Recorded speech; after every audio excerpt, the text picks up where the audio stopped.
default back to microphone. Okay. Hopefully that's okay. Oop, sorry. If that's not better, then it might be your headphones. Okay. Is the filter still on? It's better? Okay. Sorry sorry if the first minute of the stream sounded weird. Was it just quiet or what was going on?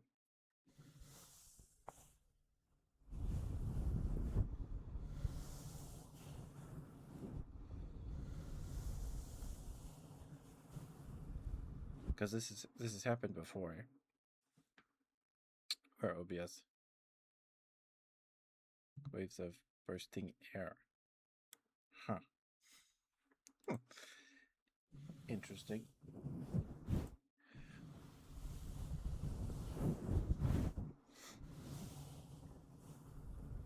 Well, I wish I could go back in to listen to the beginning of the stream.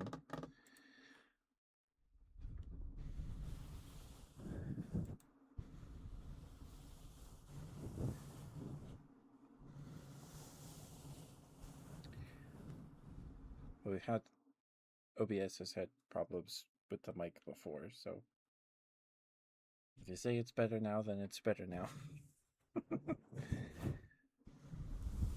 Was it like loud? Or is it just like static or something?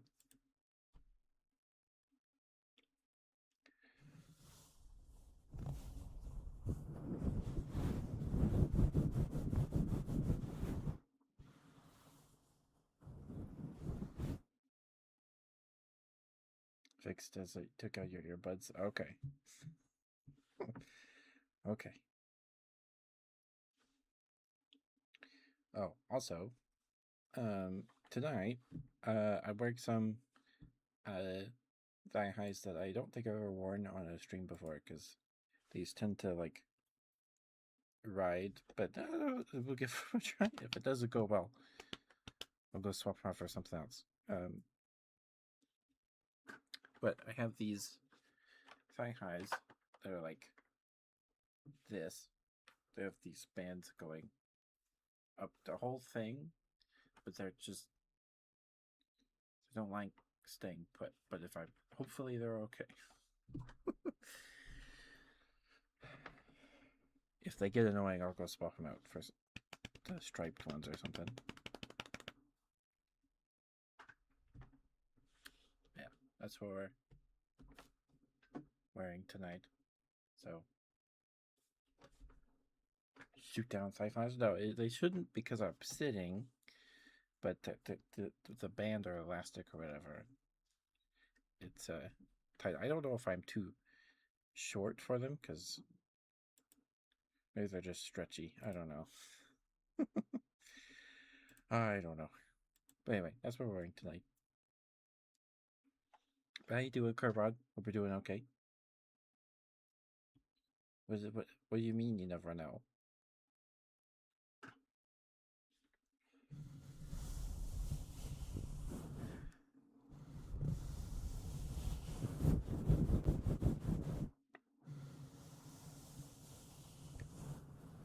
We may or may not have it. I'm unpredictable. I'm unpredictable. Is that what you're saying?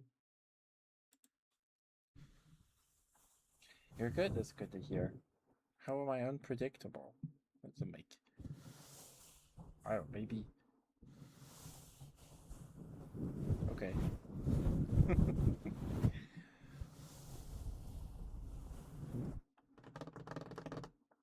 I'm doing okay.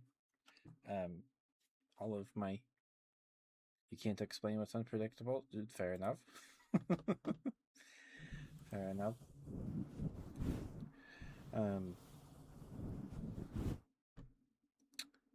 Yeah, I'm doing good. All my presents I ordered came in, so I don't have to worry about that anymore. It was really windy today, and the sun set like I pretty much set before like 5:30. It sucks. It sucks.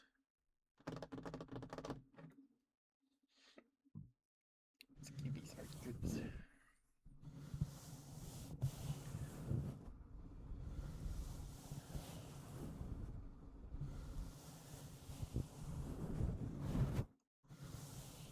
We had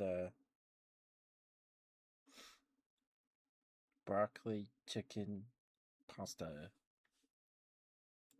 parmesan and stuff. It's very yummy. It's very yummy.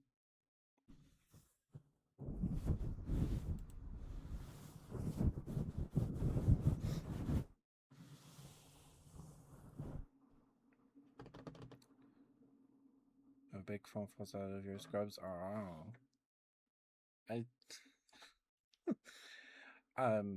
I didn't have like a real phone case for my phone till like earlier this year. Maybe it was last year. I just had like the cheap like clear rubber one that comes with your phone. Or, it's a really cheap one. I was at Walmart with my dad. I don't remember why we were there. I think they were like, this was when they were still like clearing out the video games because they don't sell video, at least not physical video games anymore. And on an end cap next to the video games, well, on the end cap of the aisle has the Funko Pops on them. There are a bunch of phone cases on clearance, so I got a phone case for my phone for like 50 cents. It was great. It was awesome.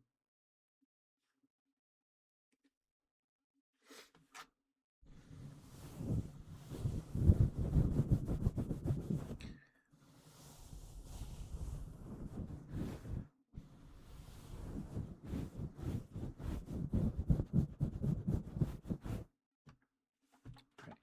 Before I forget, it is.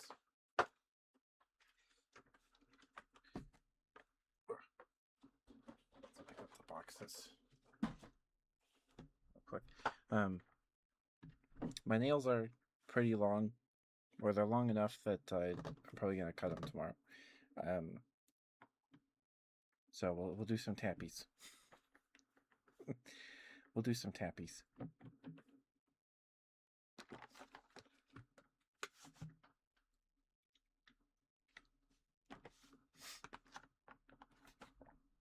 I have the games so wide. I guess they just weren't selling,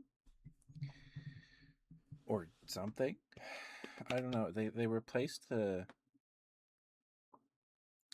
What's there now is the clearance aisle. They moved the clearance stuff to where the video games were, or near where the shoes were. I don't know. I guess I don't know. I think my Walmart is like smaller than the usual Walmart, so maybe. But I don't know. Okay.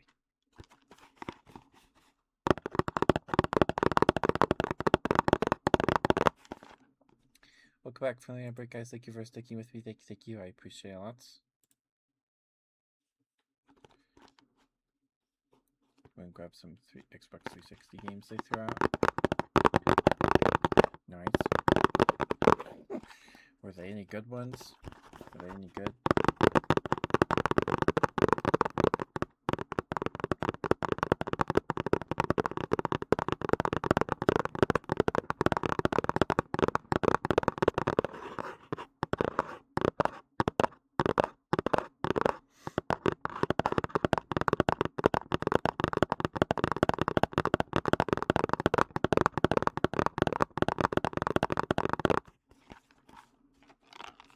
Army of Two.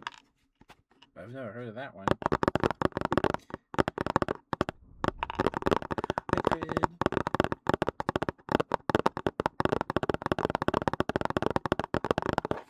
How you doing, sweetheart? Good to see you.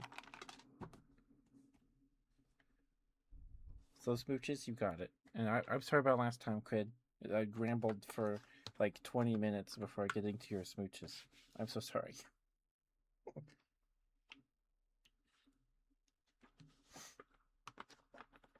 best split screen game ever. Oh, okay.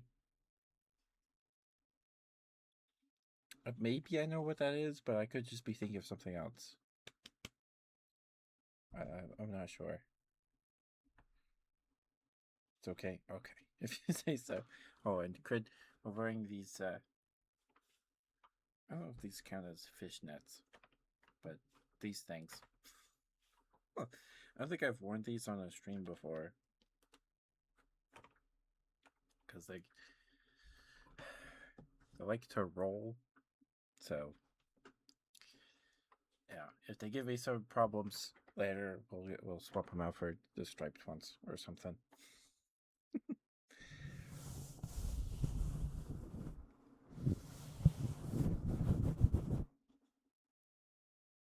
Okay.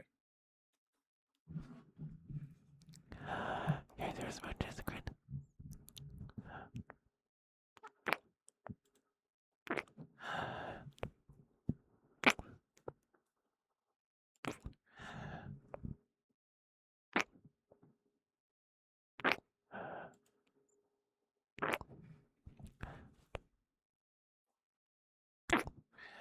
Okay.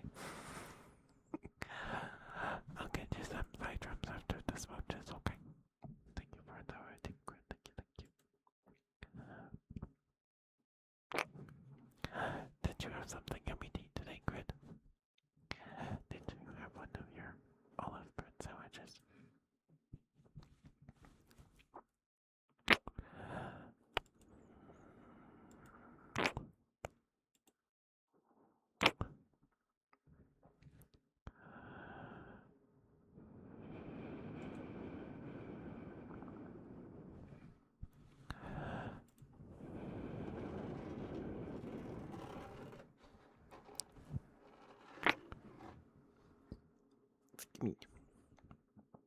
Hi, Cookie. How you doing? Good to see you. This is Bud.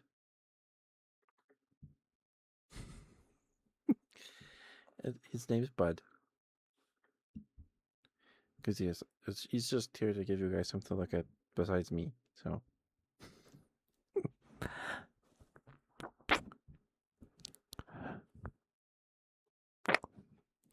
got the bread, let's go. Let's go.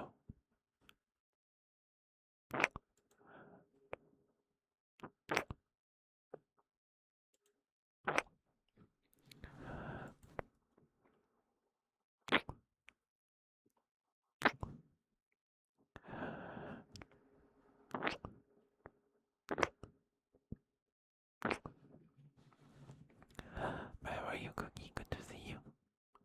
Hope you're doing alright. Hope you had a good week. And a good weekend.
10 more smooches.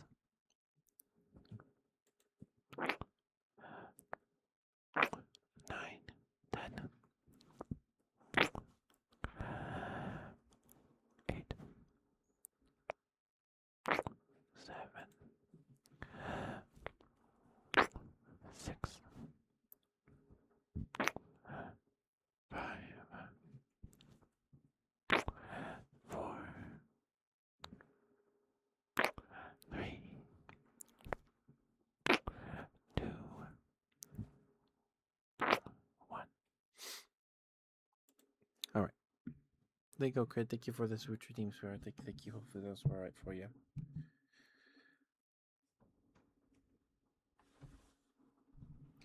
All right. Give me 1 second. I need to blow my nose real quick, and then we'll get the squats out of the way. Hi, I'm Hatter. How you doing? Thank you for being here. Mwah.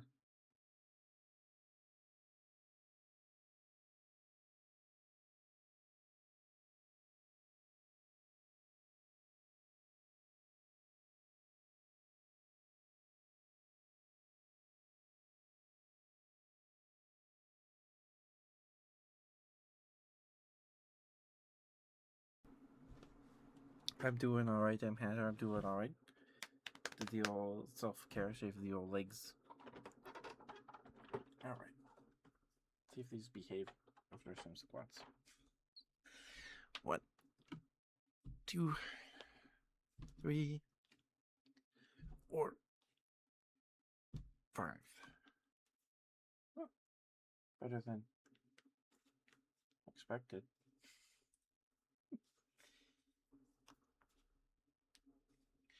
Okay.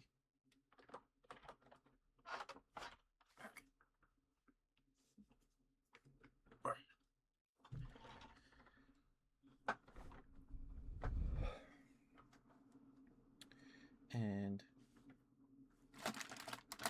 treat. Yes. I think I have some peanuts left. Courtesy. Long hair, yep. Ooh, sorry if that was too sharp.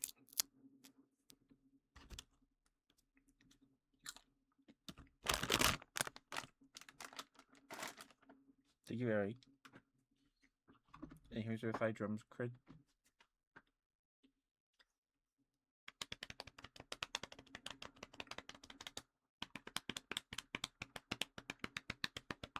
Hi, DJ. How are you?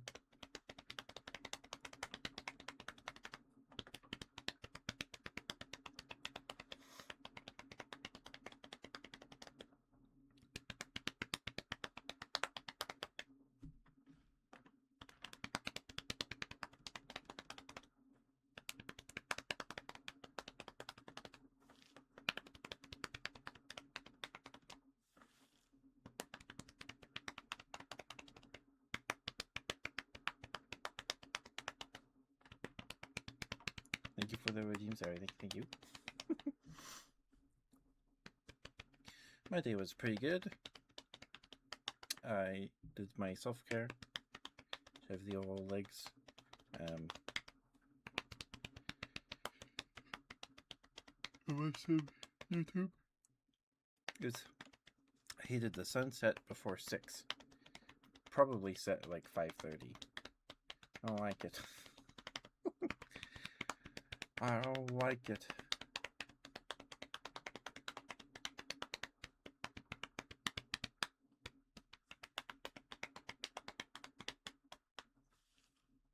But I'm doing good. I'm glad to hear you're doing okay. Thank you for the stretch area. Thank you. Okay.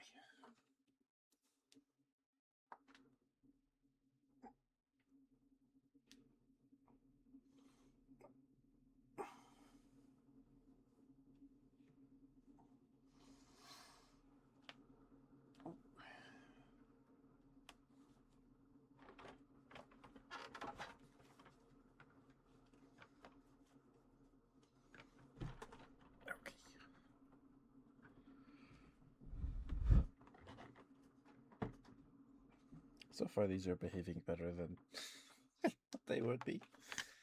Okay.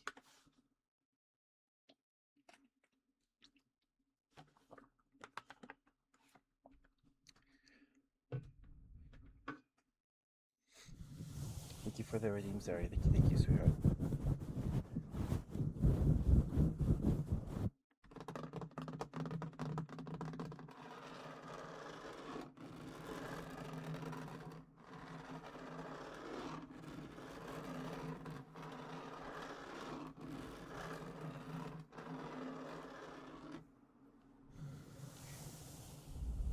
So, I follow so many people on Twitch that a while ago my phone was like, "Hey, you need to like mute this app or something. Turn it off because it's eating a ton of your battery." And then a couple days ago, I don't know if it was after a phone update or what, the Twitch notifications would pop up. They pop down on my screen like a Twitch text or something, right? Where it drops down and then it goes back up. It's annoying. And it was doing that for every Twitch notification, every single one, and it was terrible. So I had to just turn off notifications for the Twitch app on my phone. It was just, oh my goodness, it must have been a phone update or an update to the Twitch app.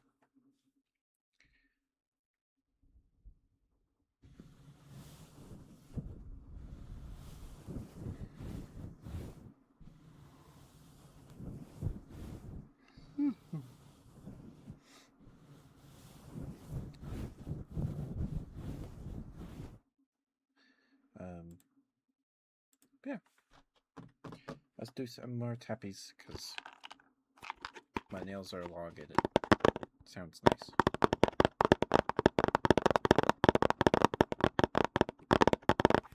But this still has not water catch. Aw. Hi, James.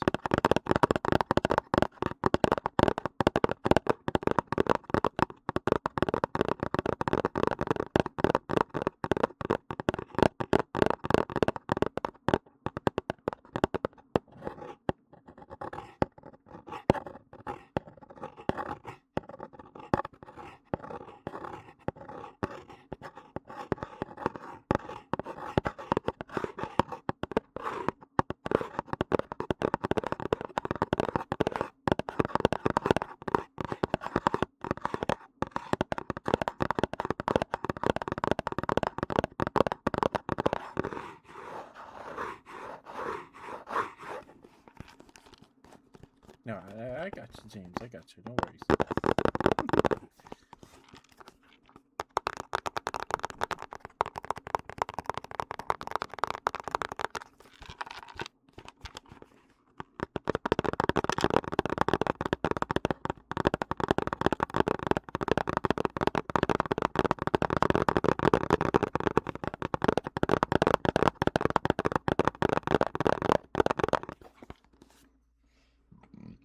Excuse me. Sorry. Goodness gracious. Yeah, it's been a while since I've played Jump Force, like a very long time. But I know there's like a button you can press when you when you're stuck in a combo to teleport behind the guy and like hit him or whatever, right? But it uses meter.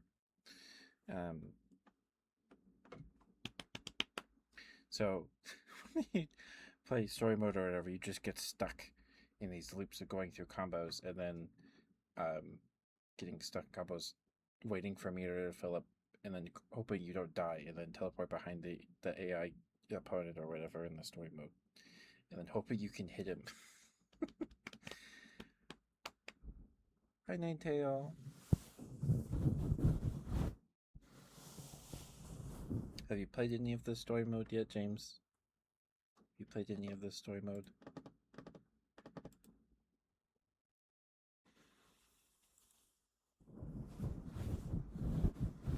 You have?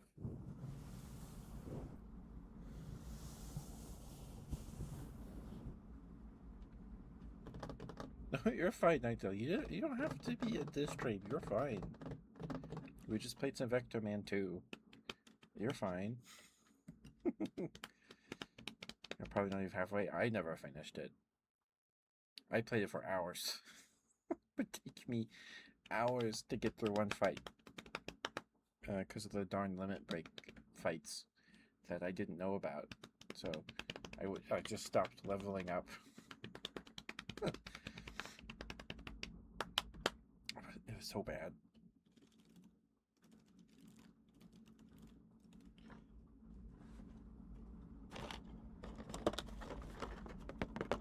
So One Piece manga is very nice. Are you enjoying that?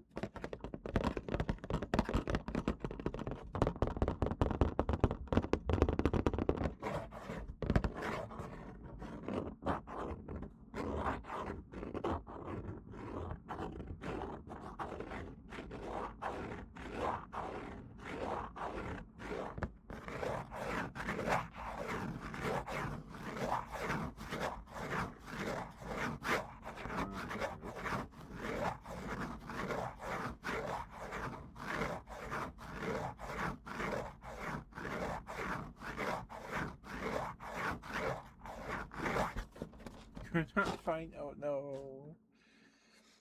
Hope you're feeling better.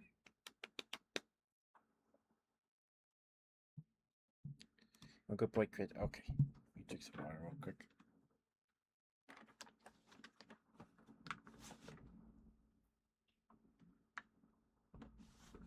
You are. That's good to hear. That's good to hear.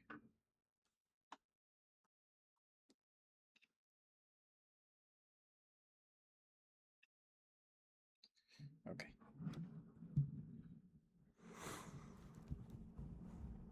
Great. Thank you for being here.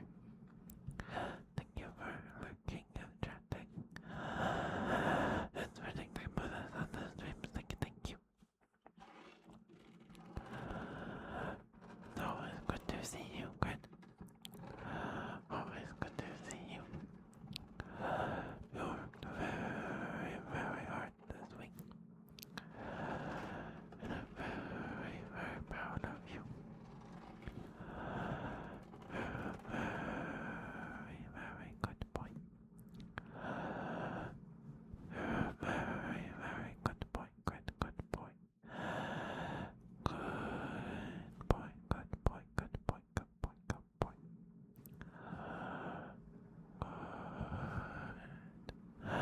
Good boy, good boy, good boy, good boy, good boy, good boy, good boy, good boy. Thank you for the 40 stream streak night. Oh, that's a really long streak. Oh my goodness. Good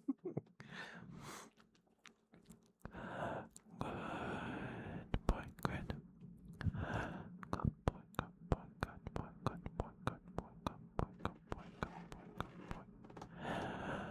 Good boy, good boy, good boy, good boy, good boy, good boy. Good boy, good. Good boy.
boy, good boy, such a good boy. Yes, you are. Yes, you are such a good boy. Good boy, good boy, good boy, good boy, good boy. You're such a good boy. Yes, you are. Yes, you are. Look at you, such a good boy. Oh, yes, you are such a good boy. Good boy, good boy, good boy, good boy, good boy, good boy, good boy, good boy, good boy, good boy. Good boy, good boy, good boy, good boy, good boy, good boy. Good boy, good boy. Yes, you are. Yes, you are such a good boy. Good boy, good boy. Mwah, mwah, mwah, mwah, mwah, mwah. Hi, Halo. Yes, I am live. How are you?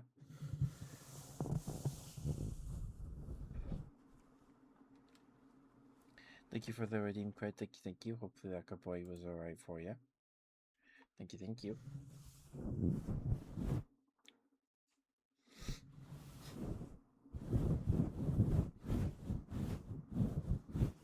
How are you, Halo? We're doing okay.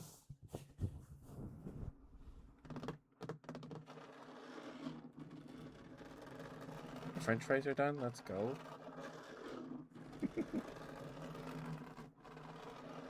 Okay, that's good to hear.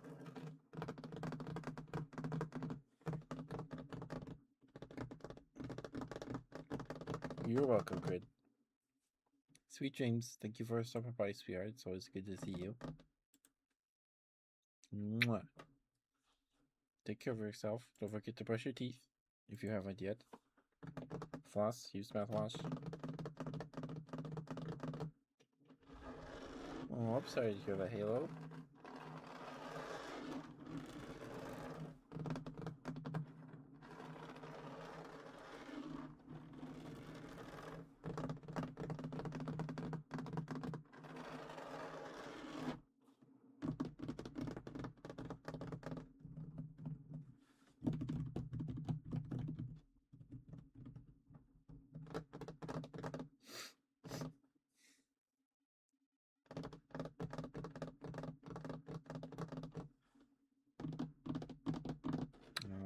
Okay. You gotta do what's good for you, right?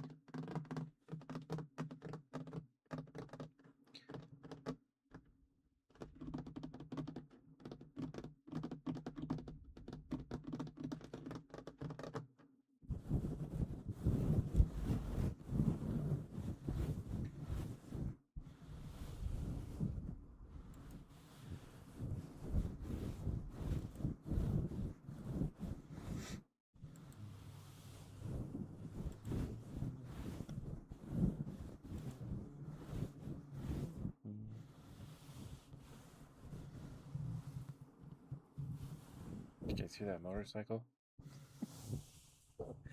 Wow.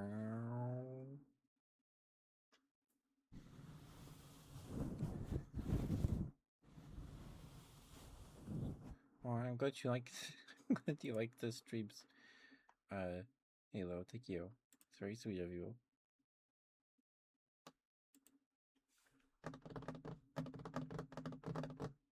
ICL. What is that an acronym? Hi, Mercury. Hi, Carhart. Oh, you didn't hear the motorcycle? Okay, it was pretty quiet. You can't lie. Oh, I've never seen that before. Maybe I have. I don't know. I appreciate that, Halo. I appreciate that. I'll do my best. But hi, Mercury. How are you? How you doing, sweetie?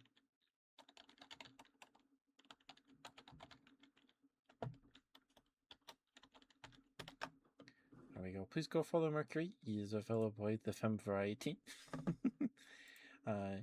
He streams as well. He does TCG content, and he's playing through Legend ZA. Please give him lots of love. He's very sweet. He has a very cute voice. It's very fun to listen to. Very cozy streams. And Mercury also posts thighs on Blue Sky on Fridays as well. And he has very nice thighs. They're very nice. Better than mine, in my opinion. Mercury's great. You're in the end game. Let's go.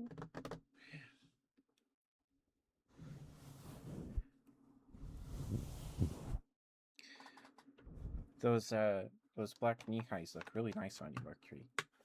They suit you very well, in my opinion. They look great.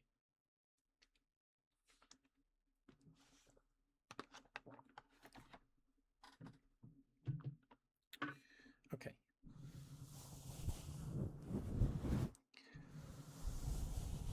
Like the picture stunlocked me for a second. I was like, what the? You're too star cute, man. Okay, anyway.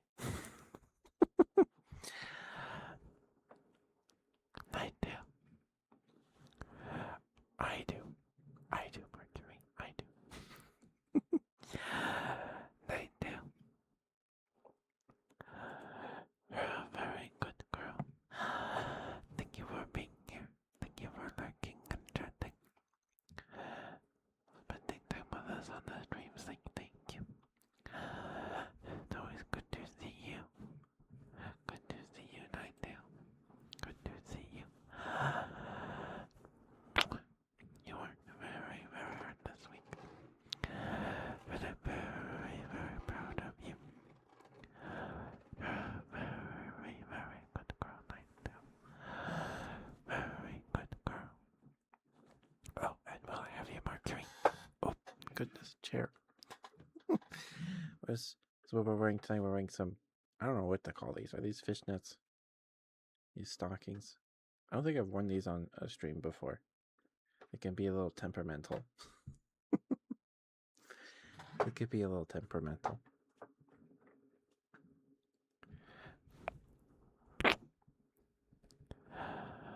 Thank you, Mercury.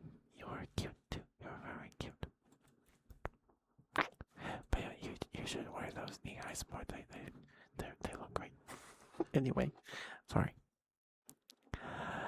Nightdale. You're very, very good girl. And I'm very proud of you, Nightdale. Good girl, good girl, good girl, good girl, good girl, good girl, good girl.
I don't either, Mercury.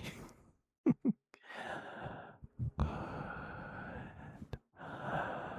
Good girl, Nightdale. Good girl. Good girl, good girl, good girl, good girl, good girl, good girl, good girl, good girl.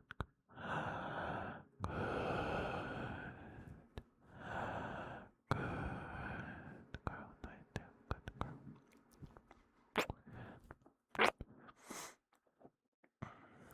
Nightdale, thank you for being who you are and doing what you do. I think it makes the world a better place, in my humble opinion, anyway.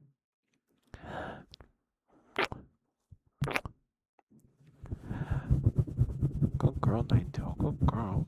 You're such a good girl. Yes, you are. Ooh, static. Sorry. Just in case. That's never happened before. It probably has. Just gonna swap these real quick. Okay, hopefully, if the mic was making weird noises after that, hopefully it's better now. Sorry if you heard that. That was really loud. I'm so sorry. Good girl, Ninetale. Good girl. Such a good girl. Yes, you are. Yes, you are such a good girl. A very, very good girl. Yes, you are. Yes, you are such a good girl. Good girl, Ninetale. Good girl. Good girl. Good girl. Good girl. Good girl. Good girl. Good girl. Good girl. Good girl.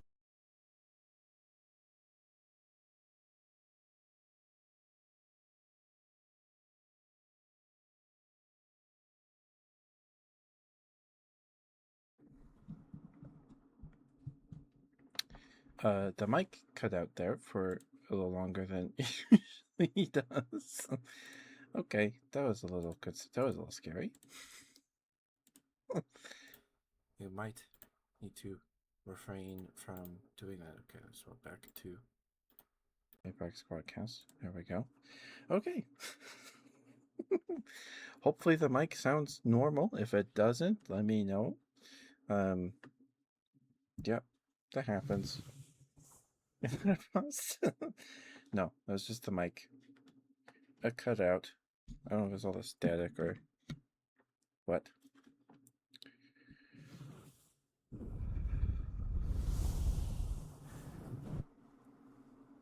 No, it was not the stream, it was the mic. We are a very good girl, Ninetale. I'm very proud of you. Good girl, Ninetale. Good girl. Good girl. Good girl. Good girl. Good girl. Good girl. Good girl. Good girl. Good girl. Good girl. Good girl. Good girl.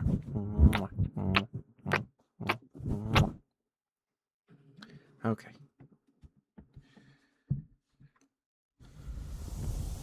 It's probably because this chord could be a little. The chord's a little temperamental. So, um, anyway, I have had the mic for like 3 years. I don't know how long they're supposed to last. So, anyway, hope it sound. I would say it sounds weird. So, okay, but yeah, if you didn't hear any like sharp static, that's good. The mic just turned off for a second.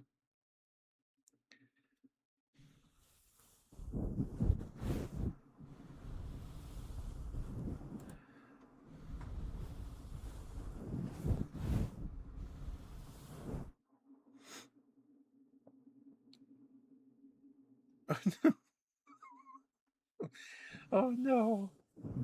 Well, I'm glad that that didn't happen. Mercury.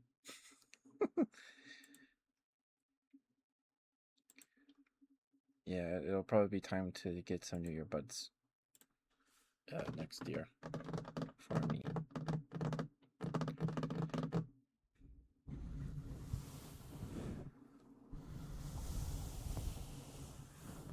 A cookie.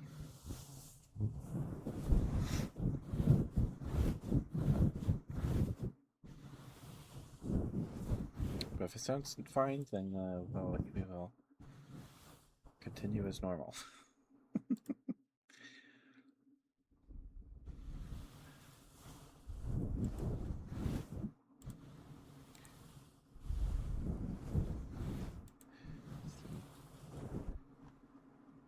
Did Crunchyroll announce the last 6 anime in their lineup yet? Did they do it? No. I'm guessing we won't. We won't know what they are till they release. Gilby, sorry, goodness. So, I don't know if I don't think I'm gonna put up a or fill in the schedule, the stream schedule for this week, um, because I don't know when or what we'll be streaming beyond Tuesday. So I don't think there's probably not going to be a stream on Wednesday because we're going to my uncle's for soup. And that's Christmas Eve, and then Christmas, we might be able to stream on Christmas. It'll be a Thursday. If we do, I don't know what we'll I don't know what we'll be doing if we stream on Thursday. But I did ask for cards for Christmas, so I might open some cards, do a little hand cam stream. We'll see. We'll see. Saturday should be fine.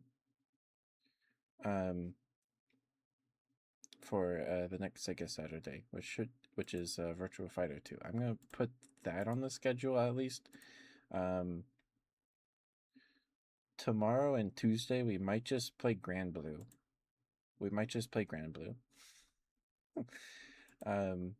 Tomorrow and Tuesday.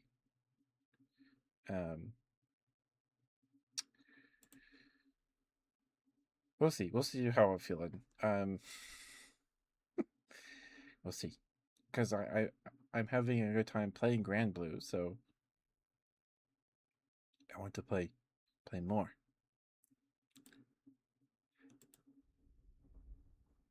Oops. There we go. Schedule. How long are we going to be streaming tonight?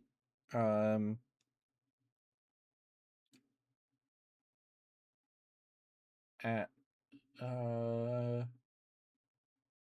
over an hour. A little over an hour.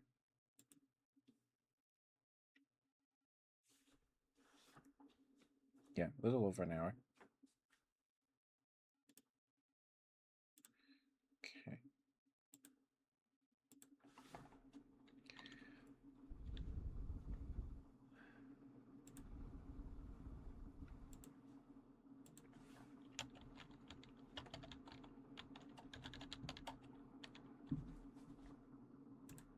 Virtua Fighter 2.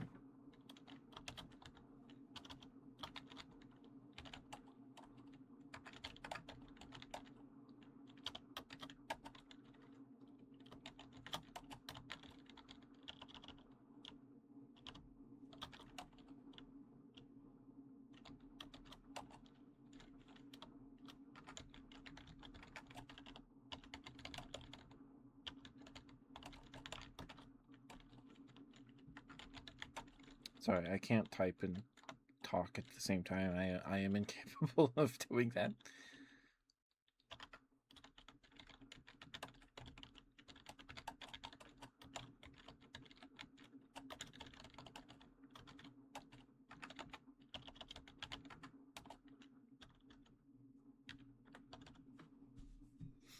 Hi, Shave Bear. Oh no. This is Bud. I got him at a retro game convention earlier this year.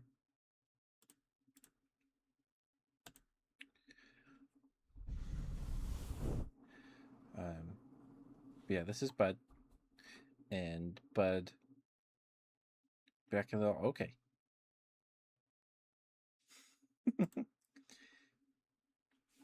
Gotta keep him guessing? Yeah, I guess. But yeah, this is Bud. He was the last thing I got with at the convention. I got this, a copy of Pokemon Stadium 2 and Pokemon Gold. A lot of money. And a GameCube controller, and then I got Bud. And there was a lady with a booth in the Artist Alley, and she was a really nice lady. She was working on one of these when we walked up. So she rips apart Pokemon plushies and then stitches them back together. This black thread is just cosmetic. It's just cosmetic. She actually stitched it and then threaded it. It's cosmetic. And so she had these, and then Pokemon plushies, Pokemon monsters that were just evolution plushies stitched together. And then she had her own custom plushies. She had cat spiders, land sharks, and chubby dragons and stuff, and pins and things. She had a whole bin of these. I got this one because it was the only one left with any piece of Mew and Gengar, and the Bulbasaur body felt unique to me. there was ones that were Krogunk, Snorlax, and Psyduck stitched together. But yeah, this is Bud.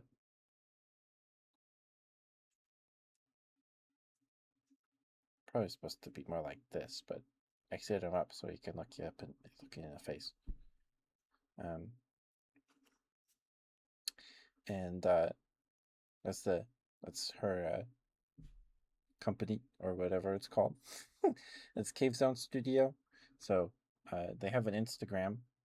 It's cavezone.studio on Instagram, and they have an Etsy that I took one of our cards.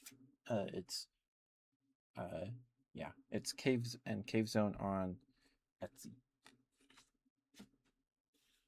So if you want one of your own, they have an Instagram and an Etsy. A handheld Game Boy Color Pokemon and the Pokemon GBC. Let's go.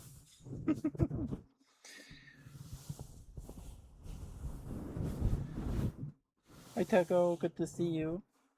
Those are some cute emotes.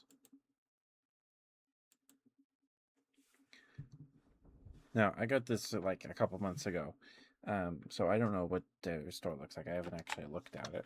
I think Ninetale looked a couple months ago, like 2 months ago, and said they only had one left.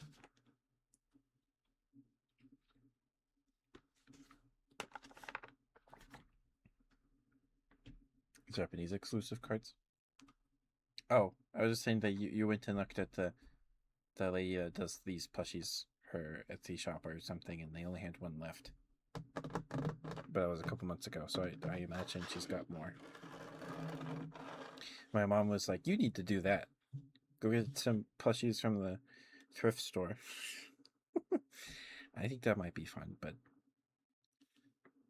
don't lick me, James. Why is my child like licking me? They're restocked. Oh, okay.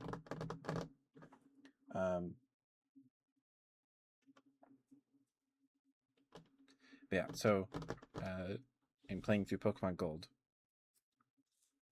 on original hardware. I got this last year. It's just a transfer pack because I had Pokemon Stadium and I have Pokemon Yellow. So I could play my Pokemon games on the TV, but it's really bright and it hurts my eyes. And you have to save in a Pokemon Center, otherwise the game yells at you.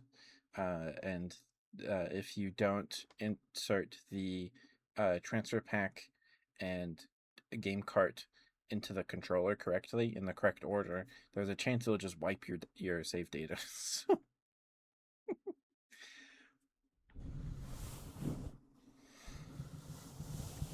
Cerberus one, she didn't have any of those. Oh, unless they're custom Cerberus, but she didn't have 3-headed Pokemon plushies when I was there. She might have sold all of those by then. It was kind of,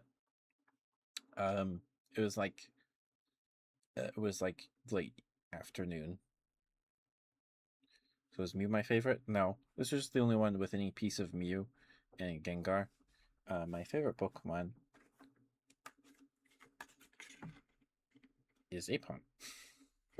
I got this at the same convention last year when I got my transfer pack. I got him in a transfer pack.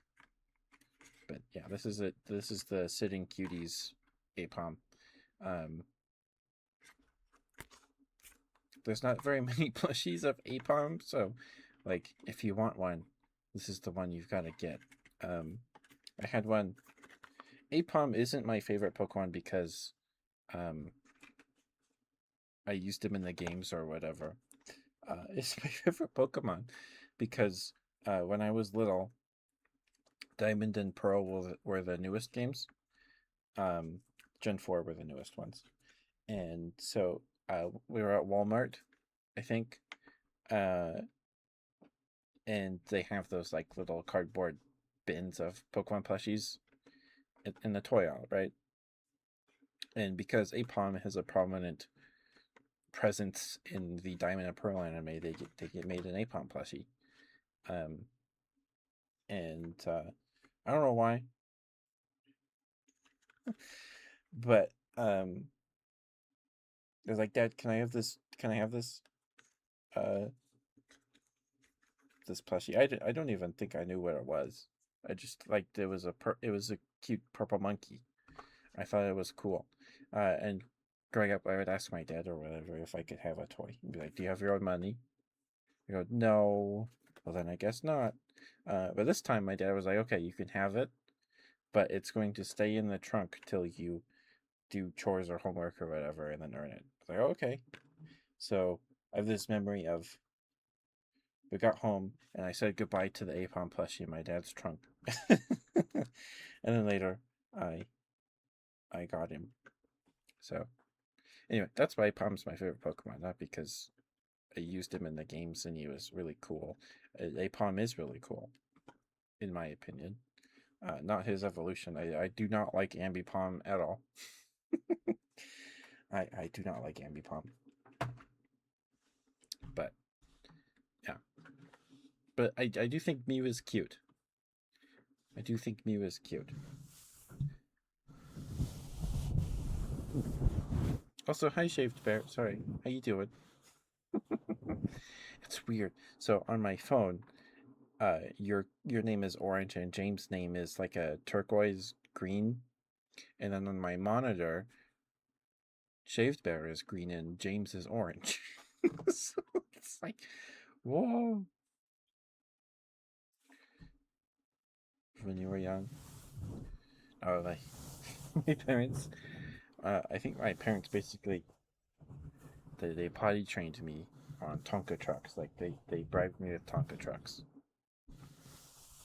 Not like the big plastic ones you play in the backyard. They had these little plastic and metal Tonka cars with faces on them. This was before Pixar cars. Um, and this was my reward for doing stuff, I guess. I think. I recall my parents telling me that.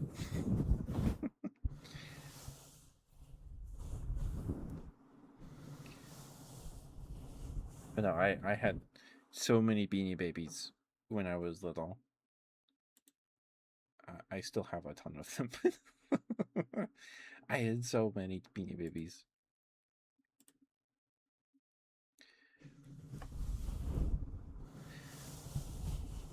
The Beanie Babies were my.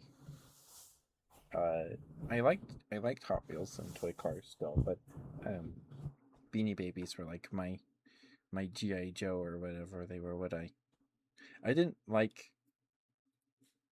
I I didn't really like hard toys like hard plastic toys. Um, like big ones. I still had those, like dinosaurs and stuff. Um, but you can't cuddle with Optimus Prime in your bed. Like you can't. That's just not comfortable.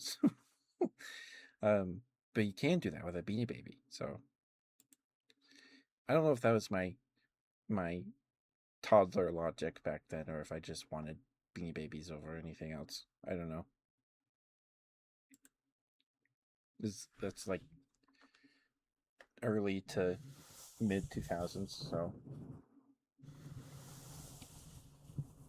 and we didn't have cable or anything, so I wasn't watching cart- cartoons really, besides PBS Kids and Cubo.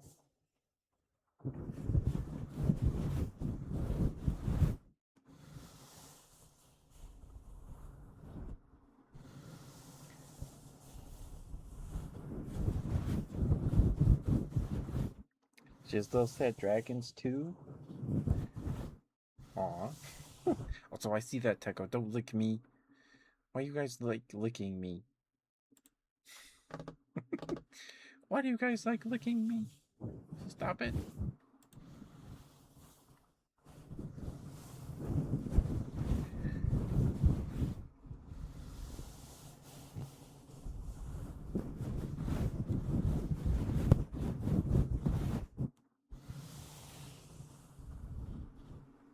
But yeah, that's how I got Bud.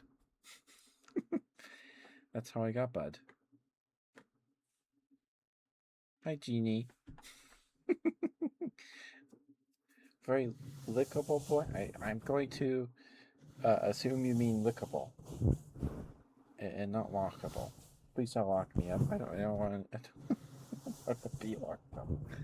No.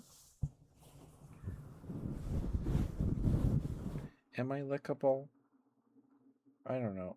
What makes person lickable? You're fine, Jeannie. You're fine. Hi, Jeannie. How you doing? Hope you're doing all right.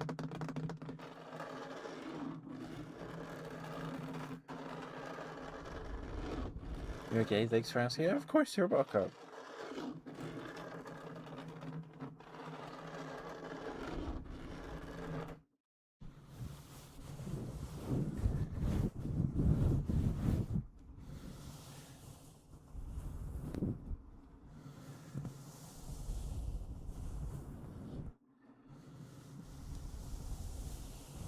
Thank you for the treat, Jeannie. I have a bag of peanuts that may not be healthy.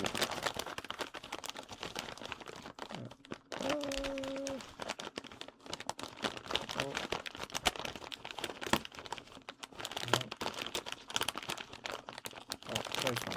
Okay. We are nearing the end of the peanuts.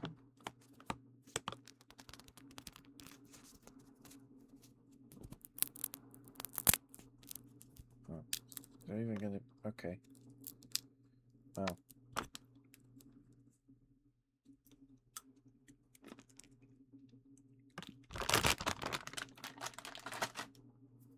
Thank you for the redeems, Genie. Thank you.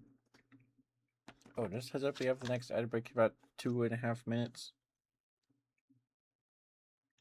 Just heads up.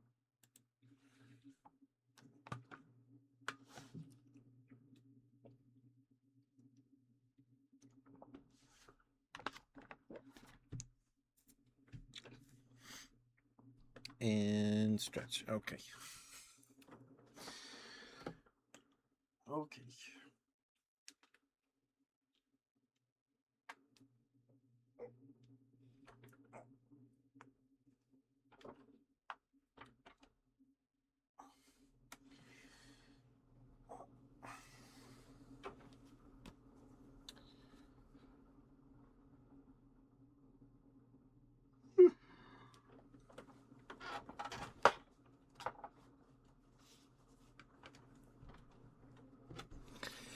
Okay. Thank you for the redeems, Genie. Thank you.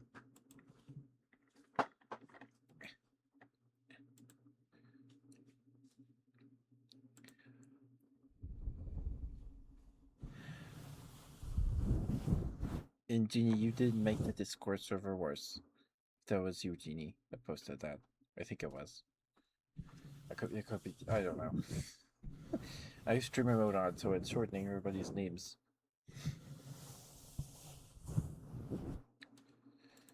Welcome back, James.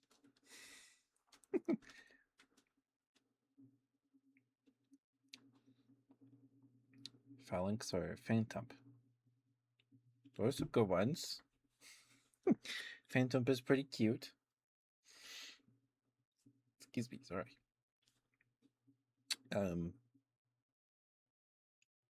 When X and Y came out, I was in, I think it was in 7th grade. I was either at 7th or 8th grade. What year was that? 25th? Was it 2015?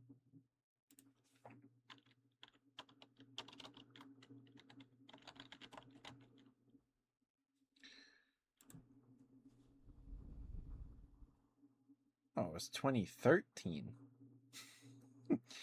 So it was like either the end of 7th grade or the first half, the first half of the next school of my 8th grade year. I got Pokemon Y because I thought Yveltal or whatever, however you pronounce it, Yveltal was cooler. But I was very excited because it was the first 3D Pokemon game on the handheld device. And I remember one of my friends, at the time. I got in the game before I could, or did. I might have gotten it for Christmas. I don't remember. Um, and I remember we were sitting in the hallway, and I remember he had a Pidgeot or a Pidgeotto, and I was like, "That is so cool." That was really fun, and when I was playing it, I might have gotten it in October because I remember there's a point in the game where you get to like the swampy area where Phantom and those guys are, where it's like spooky.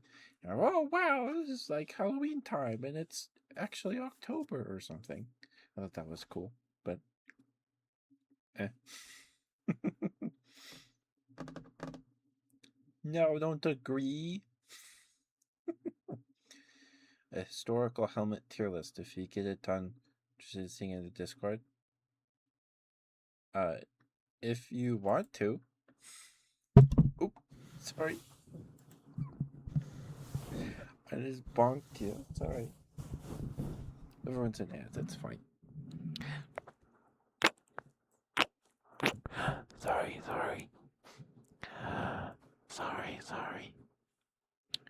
Sorry.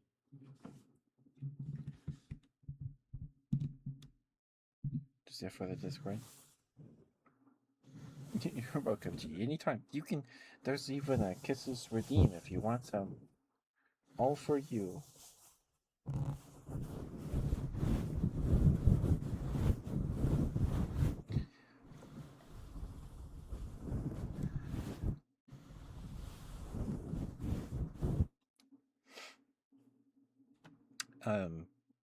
But I just remember that that being a really big deal. That it was the first 3D Pokemon game, and now I look back at it as like, curse you! You've made all the flying types just hover in place the whole time in every game. Why? Apparently in ZA they can like sit or stand still. They don't just float there because they had the stupid air battles where only flying type Pokemon or Pokemon with wings can participate. This is a bird flying, I guess. And there's only like 5 of them in the game. It makes like, why did they do this to you, Tropius? Why did they do this to you? It's frustrating.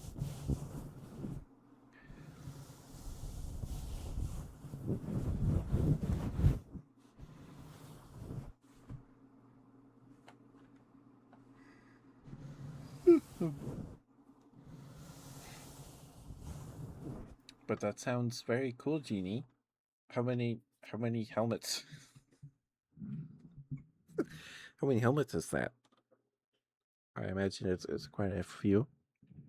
Welcome back from the Unbaked, guys. Thank you for sticking with me.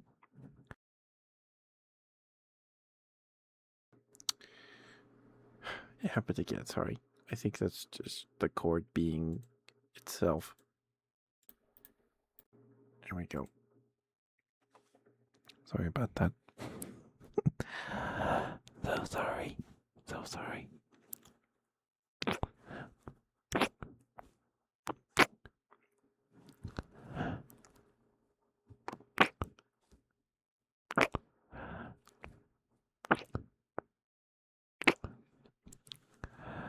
No, that makes sense, Genie.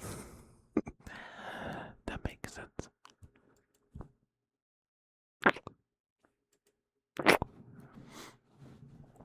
And like the X and Y era was also when I was like watching Pokemon card stuff on YouTube fairly often. And I remember when the Sun and Moon stuff started, when Sun Moon Base released, I was like, man, it feels like we've been doing X and Y packs forever. And I don't know if it's like really the case, but that era of the CCG felt like it lasted forever.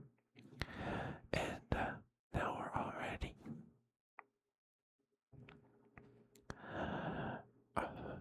in the Scarlet and Violet era. I don't know. past, or they just moved on sooner than. I don't know. I don't know.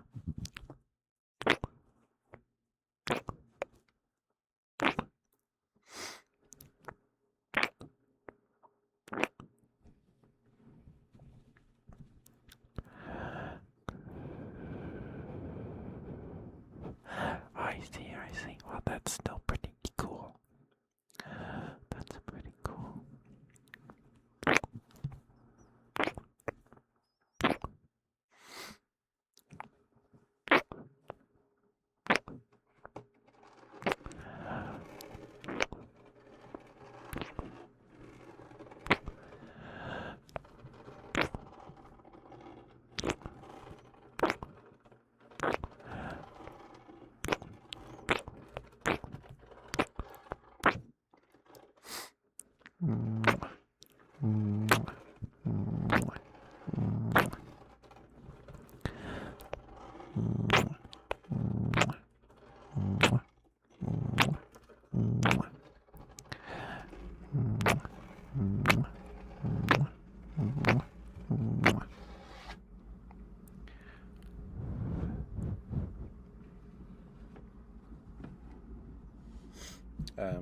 So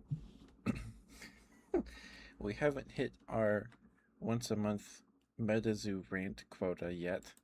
If we want to get that over with.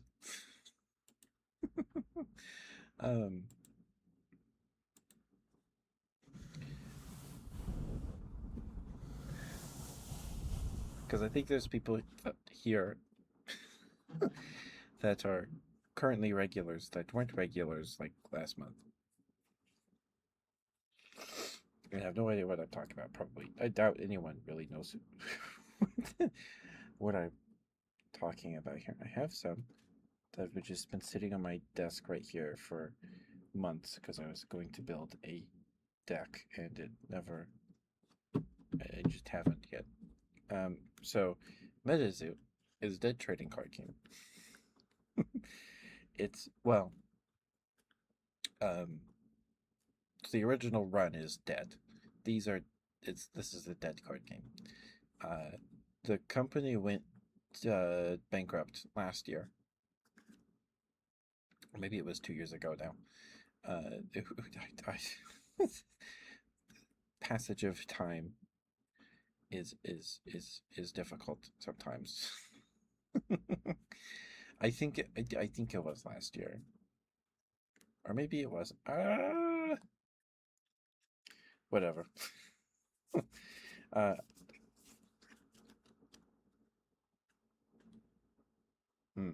It could have been 2023. No. Anyway, it's not really that important. MetaZoo is a dead card game. And so the company went bankrupt a couple years ago. And then they filed for Chapter 7. So I'm no expert, but I think Chapter 7 means that you still hope to like pay your debtors or whatever and hope to still like be a company later. I think that's what Chapter 7 is. I could be very wrong, or I don't know.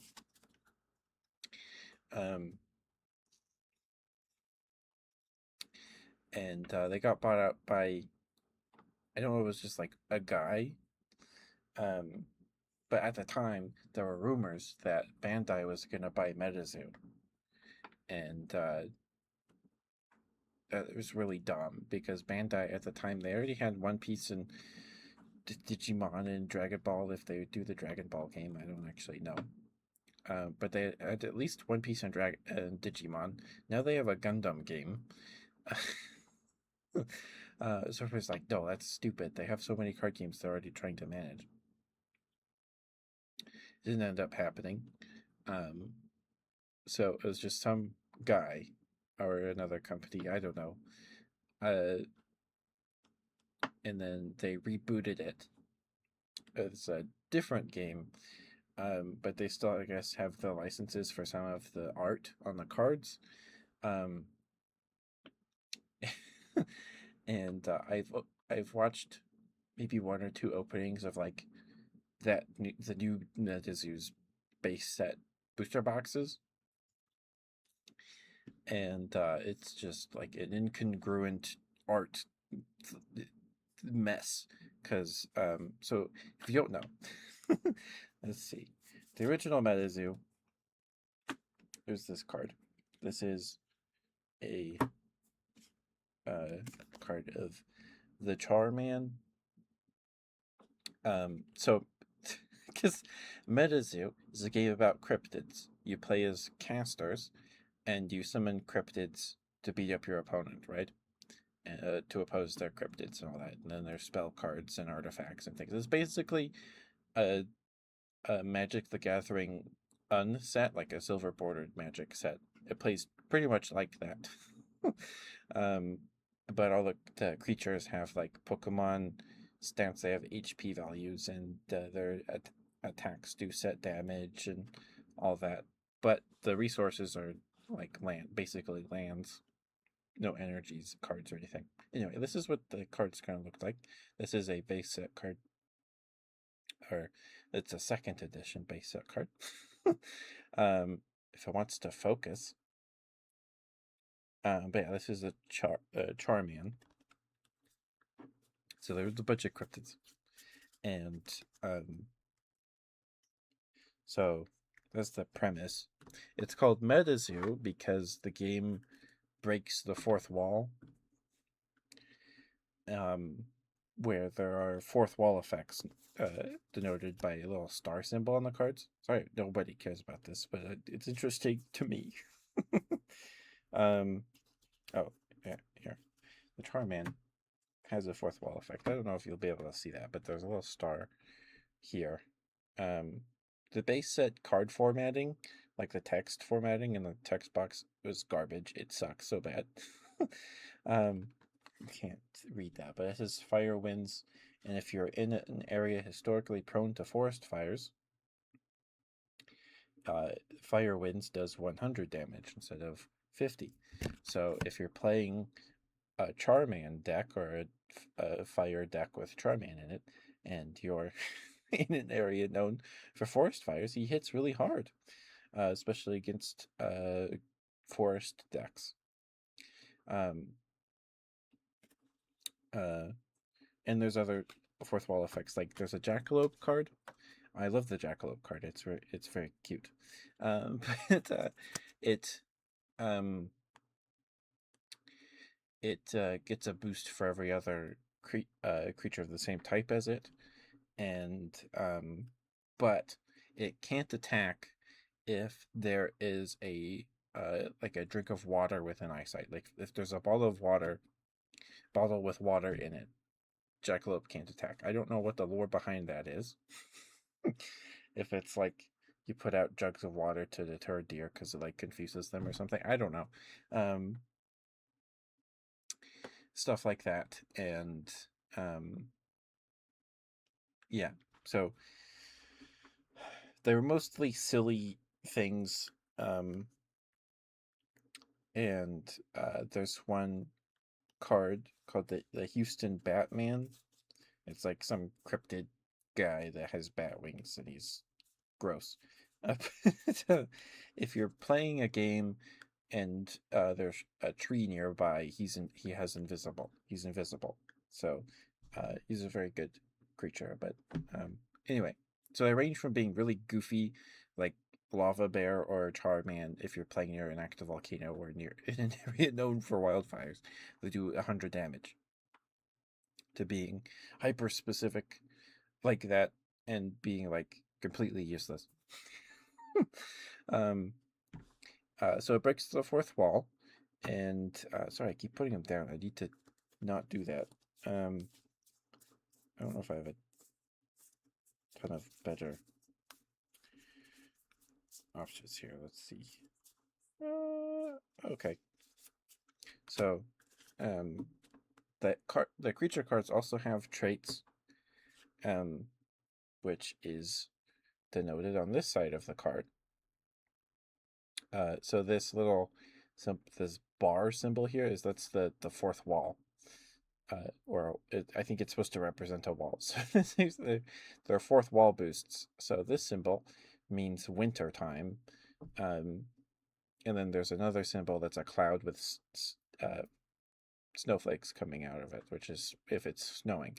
So if it's winter time, this is Jack Frost. Jack Frost does 20 more damage.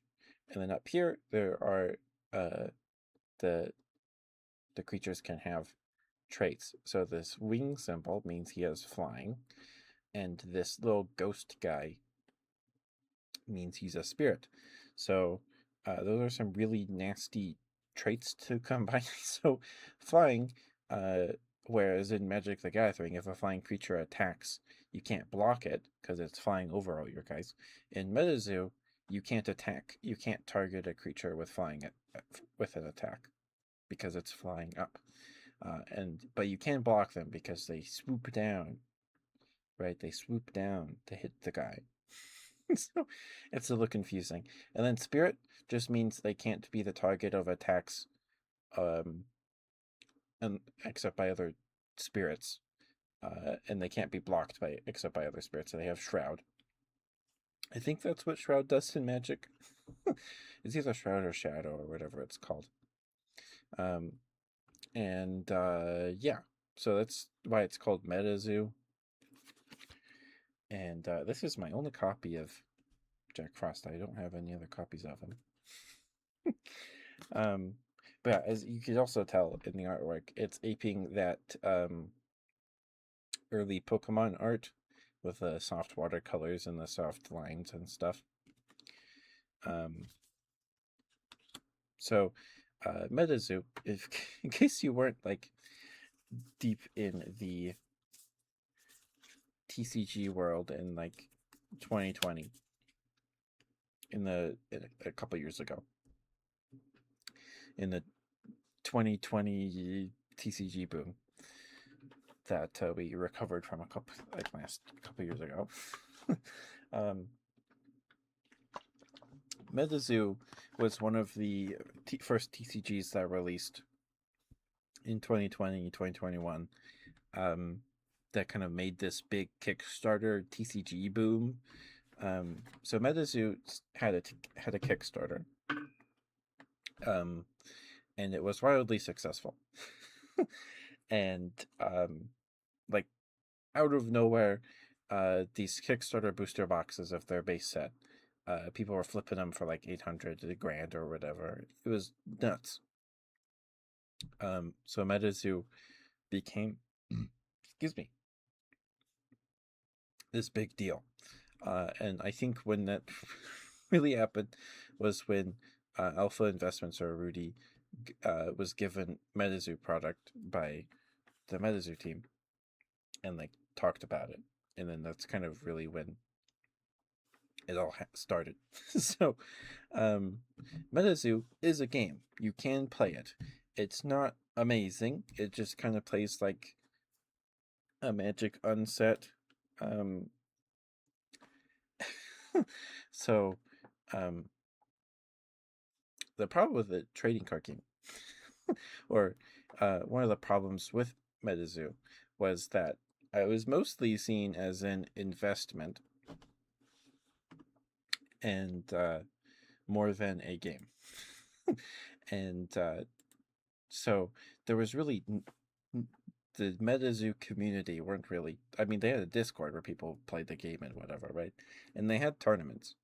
The guy that came up with the game and all that stuff, he had this dream of having this tournament hall full of like faux environments, like a giant paper mache volcano and a swampy place and an iceberg and things like that. And they did do that. They did accomplish that once or twice. They had some tournaments with faux environments like that. But as a MetaZoo player, in my area, I don't know if there were any like MetaZoo locals or anything like that. My local game store did sell it, but it wasn't very big, I don't think, in my area. Most of the tournaments and stuff were on the west and east coast, which is fair. Anyway, um, uh, so MetaZoo was seen mostly as an investment, and like, what if like so a big red flag for a new trading card game? If a trading card game's releasing or is new, what I've learned from my time being a fan of MetaZoo or buying product off of eBay, I never bought it off their store because they're always sold out. Is that if a trading card game's content is mostly just unboxings, and there's like virtually no or like very little gameplay, that's a red flag. That's a red flag because it's a game. People should be playing it. They're game pieces. It's literally cardboard. I hate it. Anyway, so that's a big red flag for a new card game. So MetaZoo had these big tournaments and they had absurd amount of cash prizing for like the top placements and stuff. And people like, how would they got all this money because it was also 2020, 2021. And what else was big during that time? NFTs. So they got into NFTs. They minted some NFTs.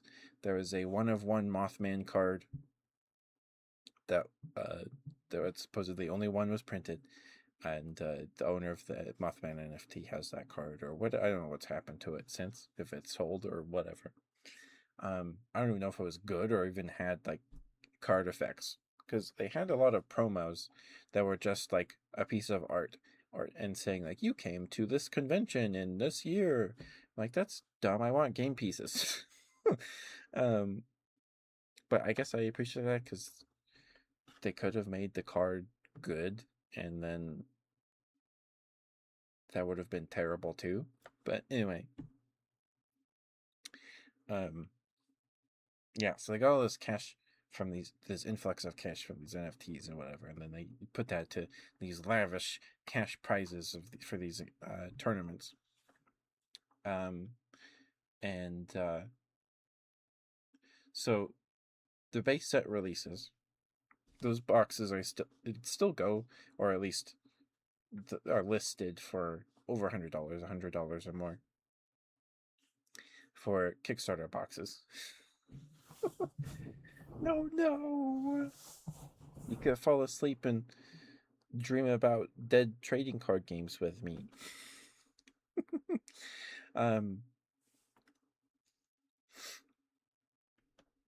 And they did.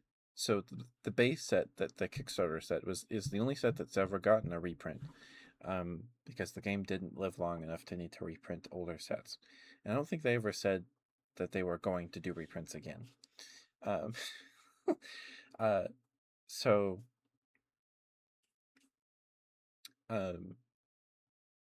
MetaZoo had a lot of this like early success that they went like boxes were going crazy on the secondary market. It was nuts. And boxes were a lot of money, right? Now, if you want to get some MetaZoo cards for yourself, you can do so for like sub $20 for like 3 booster boxes before tax on eBay. Like they're worthless. There's some singles and maybe individual cards that are maybe worth money. Not very many. Because the game's dead, right? Which is great for me because I like playing it. But yeah, the game's dead. So they were the first MetaZoo block. So the first block of sets, because Magic used to do blocks. They would have a yearly core set like Magic 10th edition, and then after that they did Magic 20, Magic 11, 12, 13, 14, 15, up to Magic 20, I think, and then they stopped calling them core sets or stopped doing core sets. But they would do a core set and then a block of sets of 3 sets telling an overarching story. MetaZoo's first block was called Cryptid Nation. That lasted a couple years, up to the game's death. Because it was called Cryptid Nation because it was based the first like 3, 4, 5, 6 sets were all based on like American cryptids with a sprinkling of other ones. And that's why it's called Cryptid Nation. Anyway, so they had a block of 6 sets. MetaZoo never lived long enough to have to. I don't even know if they were gonna do like set rotation or anything. That would have been interesting. So there was base set. Then the second set is called Nightfall, which I have a booster box right here. I have this. It's an empty booster box, but this is with this is the Nightfall booster box.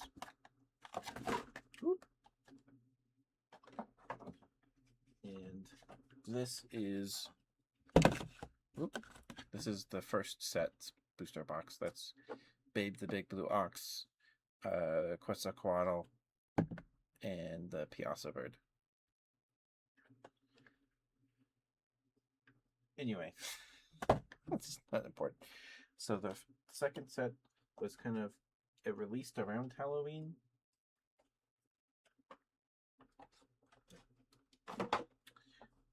So it's called Nightfall because it's got a bunch of scary guys in it, or spooky cryptids like the Headless Horseman and Wendigo and stuff. And then the third set was called Wilderness. It was a little bit of a weaker theming, but it was more focused on Bigfoot and Sasquatches. And then the fourth set was called UFO, which at the time I remember being criticized for having kind of a pretty weak theming. Like it's called UFO. It was supposed to focus on aliens, but it didn't really feel like it did that much. And then the fifth set was called Seance, which is like spooky spirit stuff. And then we got Native, which is based on Native American legends and their cryptids and things like that. And that set's gorgeous. The art in Native is amazing. The art in the first set was criticized for being very bad, and it is. I don't think I have any examples on me right now, but there were some stinkers.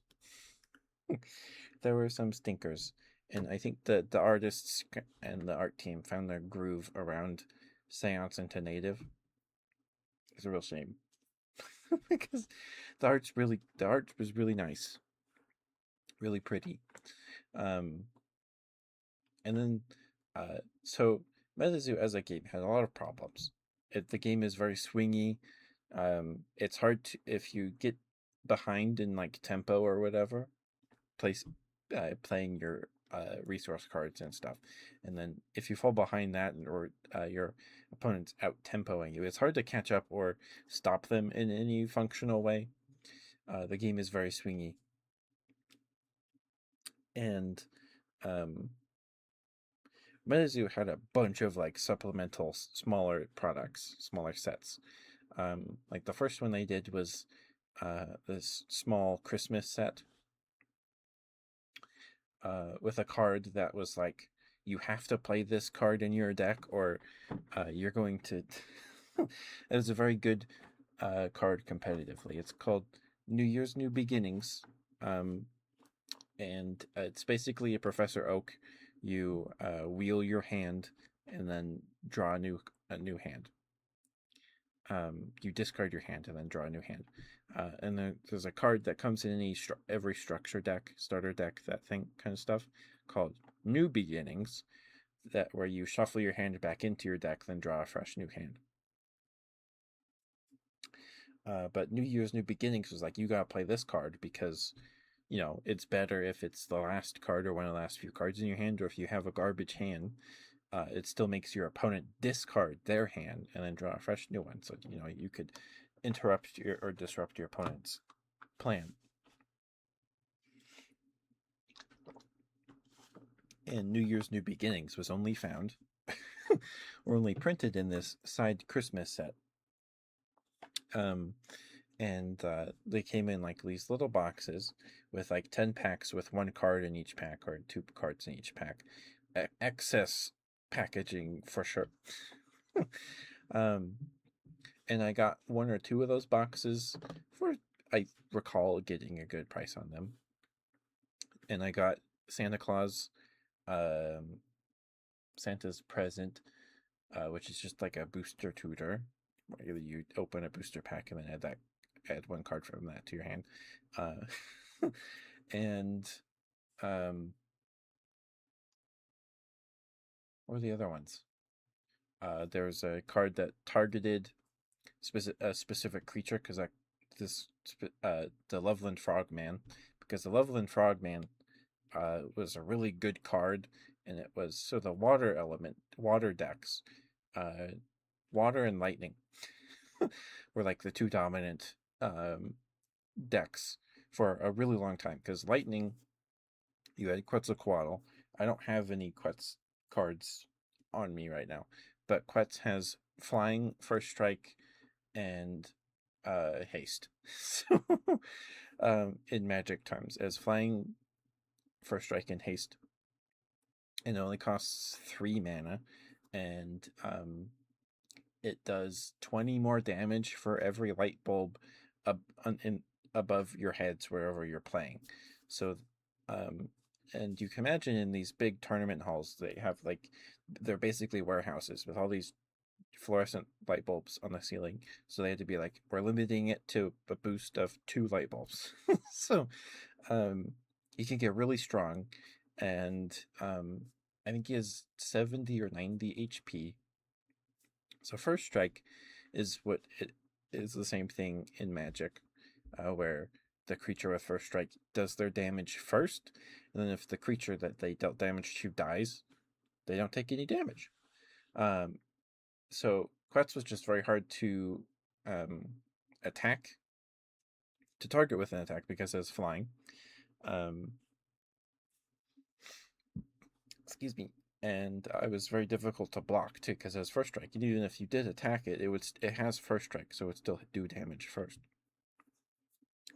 And then water had the Loveland Frogman, which would roll a d6, and then it gives all your opponent's guys or an opponent's guy as would a status element equal to the number they rolled, or something like that, or it's just like a flat board wipe effectively. Loveland Frogman did a lot of work. I don't have a Loveland Frogman. But Loveland Frogman was really good. So in the Christmas set, they printed a card called Frog's Mistletoe or whatever. So you play the Frog Mistletoe or whatever, and it says something like, play this. You may play this at any time a Loveland Frogman enters the arena. You play the card, blow the Frogman a kiss, and then it goes to the graveyard.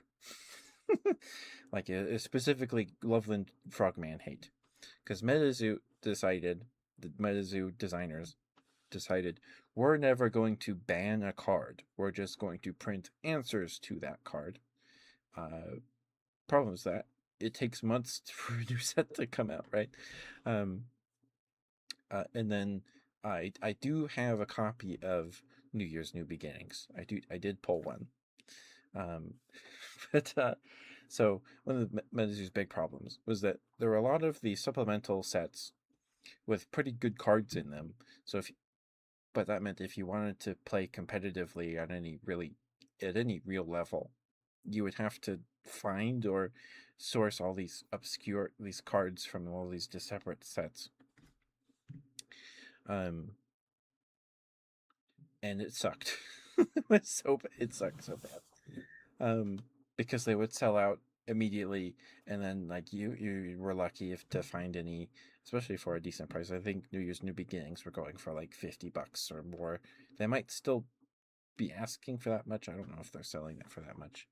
Who in their right mind is buying them for that much? But I think that I checked a couple nights ago and it's like $5. But when in its prime, it was selling for a lot. And it was just kind of, I felt bad because like, man, I need that card to be good. Not that I was like had any chance or opportunity to play the game in a locals or anything. I don't think my local game store did MetaZoo game nights.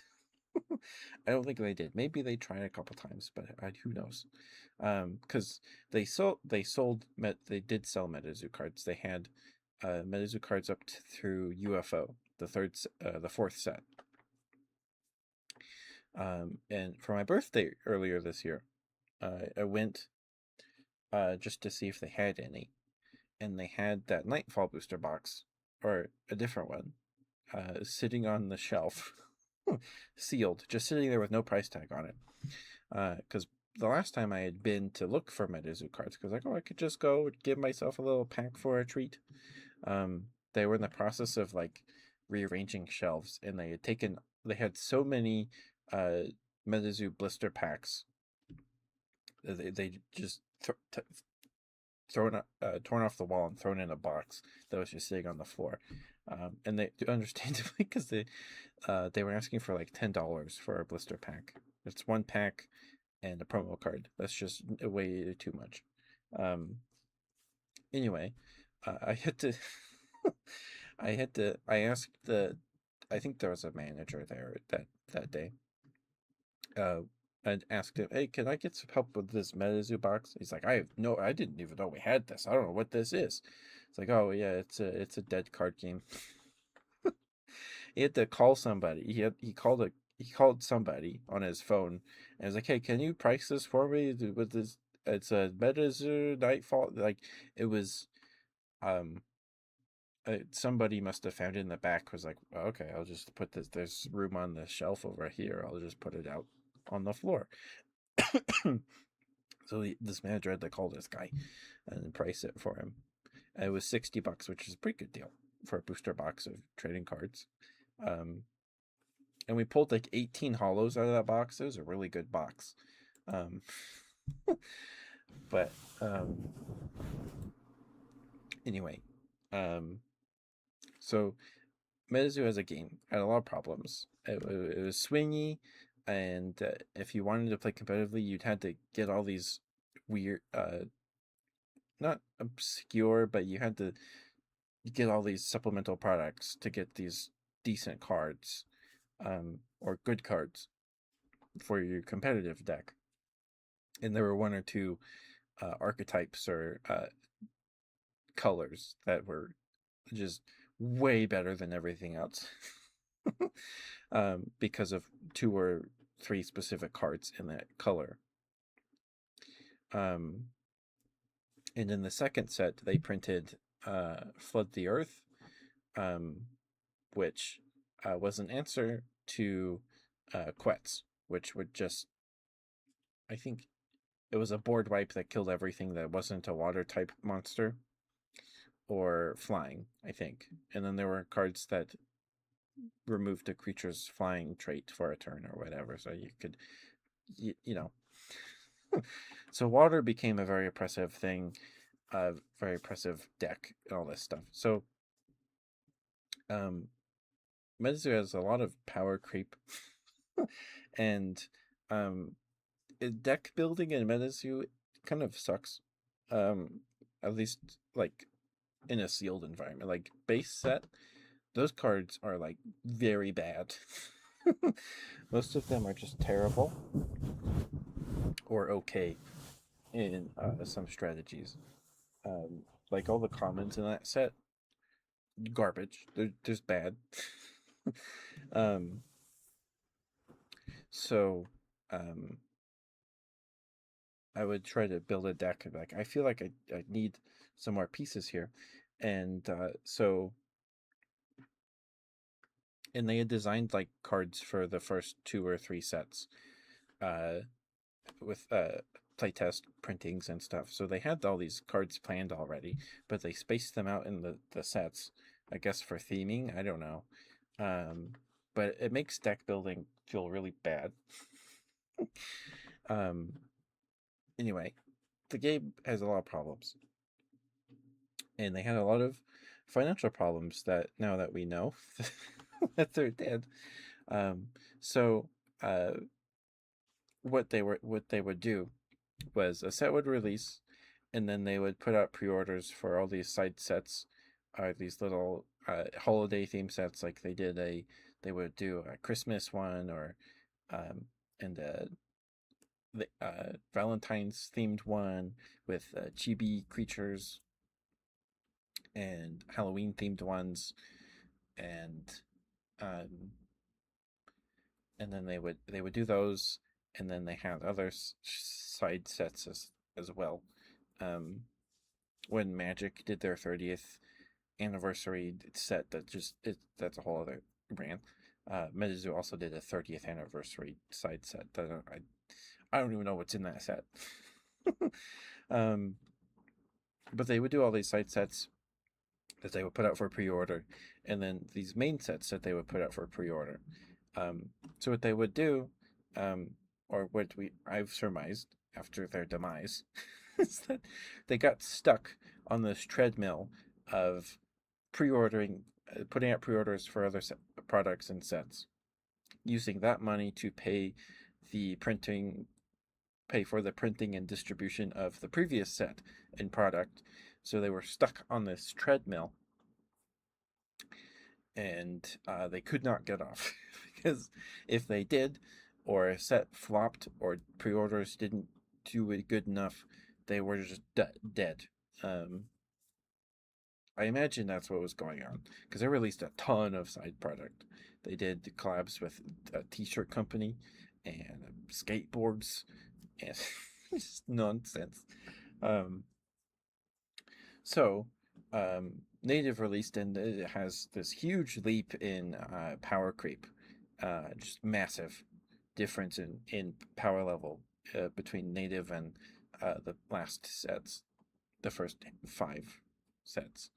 Um, so Native releases, and then they put out a pre-order for um, Medizu Native content creator bundles, or whatever they called them. It was a bundle of like a booster box or a handful of booster packs with a promo, probably, and a playmat, and a little card easel to put your card on. For like I don't know, $80. It might have come with a booster box. I don't know. Um, but they put out pre-orders for this, and then it never released. um, and this kind of started this death spiral of people being like, "Why isn't this out yet? The pre-orders were ended or whatever in the middle of the year, and they didn't." Um, so they put out a blog statement being like, "Hey guys, we hear you. We've messed up. We're going to commit to getting you guys your pre-order product on time, way faster. We're committed to doing that, and we're going to work on all this other stuff that you've been complaining about, quality control, all this other stuff." So people's like, "Great, good job, MetaZoo." And then not even like 2 months later, in the MetaZoo Discord, the guy in charge of everything, the guy that invented MetaZoo,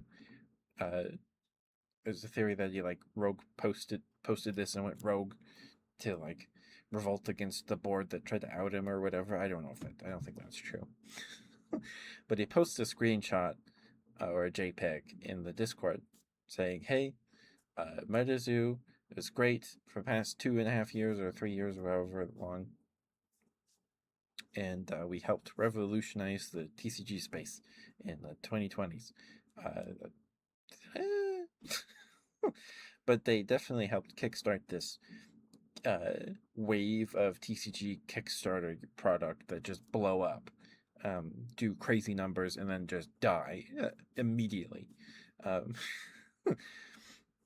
Medizu made it further than most of those games did, to be fair.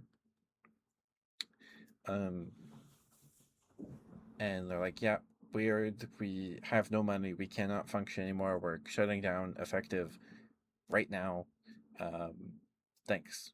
And then they closed the Discord or something like that. Oh, and what happened was when they announced their being like, hey guys, we hear you. They were like, we're also not going to be doing tournaments anymore or going to conventions.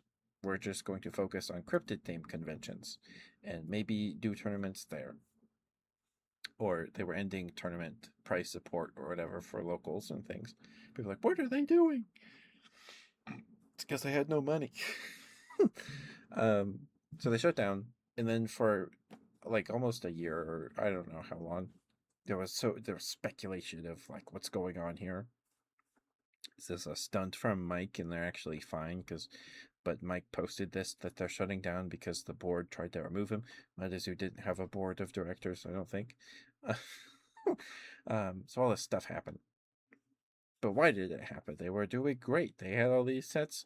Native was a great set, but it was gorgeous. Well, after Native, they had posted with their "We're Listening" post that they posted a timeline or a what's it called? Was this the live service games do it when they're not doing great or they launch terribly? Roadmap. They released a roadmap of the next year of releases with the native content creator bundles going out in like February, and then we were going to get a set that was going to wrap up the story of the last of the Cryptid Nation block, and we were going to get a bunch some reprints and of all these other powerful cards from the other sets and things. It was going to be great, and then we were going to get a collab set with My Melody and Kuromi Senryo characters. We were going to get a yokai themed set and like an Arthurian legend themed set and all this stuff towards the end of the year. They were going to release a online client to play the game, an animated shorts or a cartoon pilot. Anyway, none of that happened besides the Hello Kitty set. So native releases and then the pre-ordered content creator bundles never release. Or if they did, not very many of them did.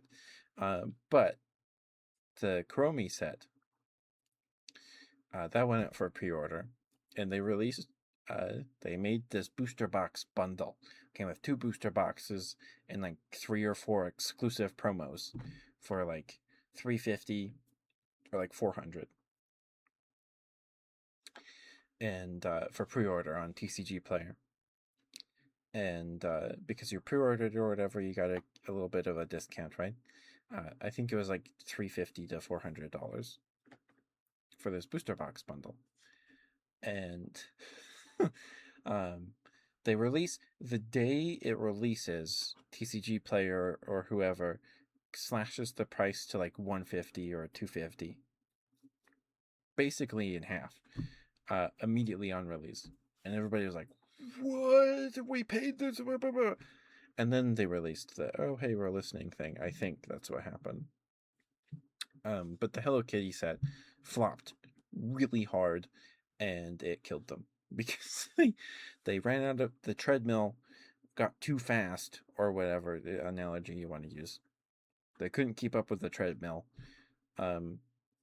or they forgot to tie their shoe, stopped to tie their shoe, and then they tripped, and they got rug burn on their knees. The Hello Kitty set flopped really bad. We've opened a handful of those booster packs from the set. It's very cute. It's Chromie and My Melody, and there's like one or two cards with Hello Kitty on them that are like the chase poles, the chase cards. And all the cryptids are little chibi baby versions of themselves. And it's very cute art. But the cards are just very, very bad. There's a handful that are okay, but it's like the chibi monsters from the set are like the MetaZoo equivalent to like Toon cards and Yu-Gi-Oh. They're very cool and they're fun, but they're terrible. Most of the time, they're just bad. They need more.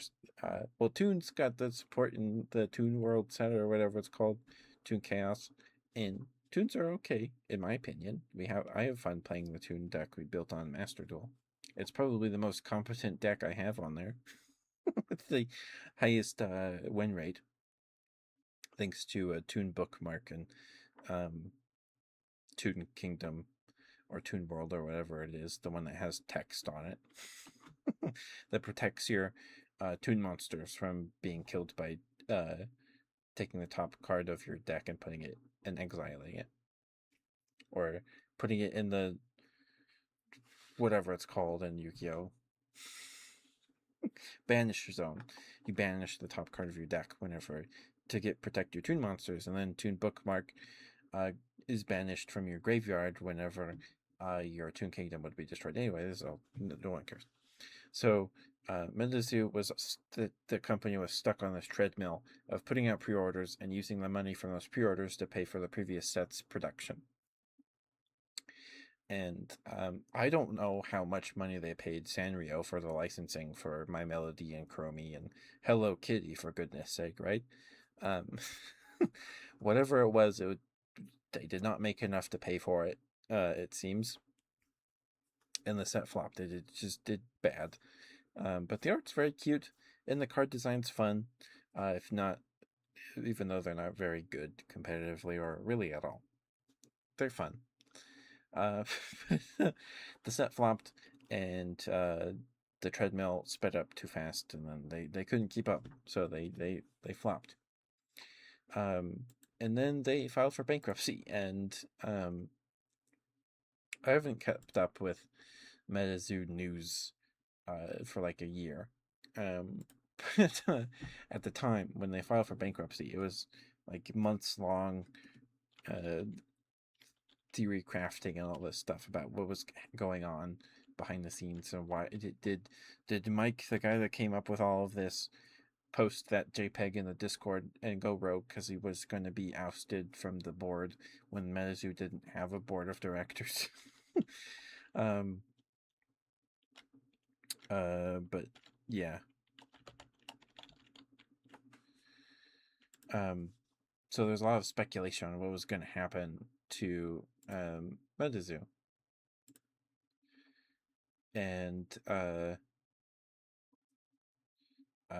again, it looks like it was 10 months ago, or maybe longer than that. They finally got bought out. So it was there was a lot of drama because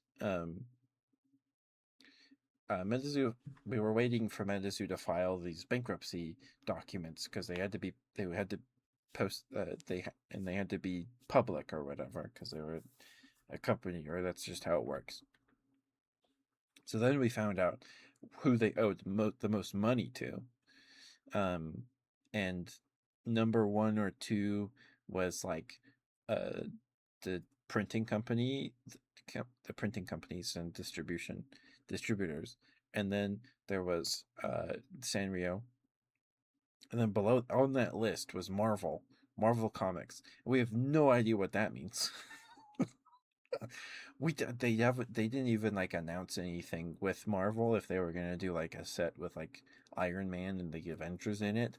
We don't know. But they owed money to Marvel for some reason. Could have just been like a comic or something. I don't know. But it was a lot. Like, it was very enthralling. to me. I guess that was last year. Um, but there was a lot of rumors of like Bandai who was gonna buy Medizu because they put themselves up for sale or whatever, right? Um, and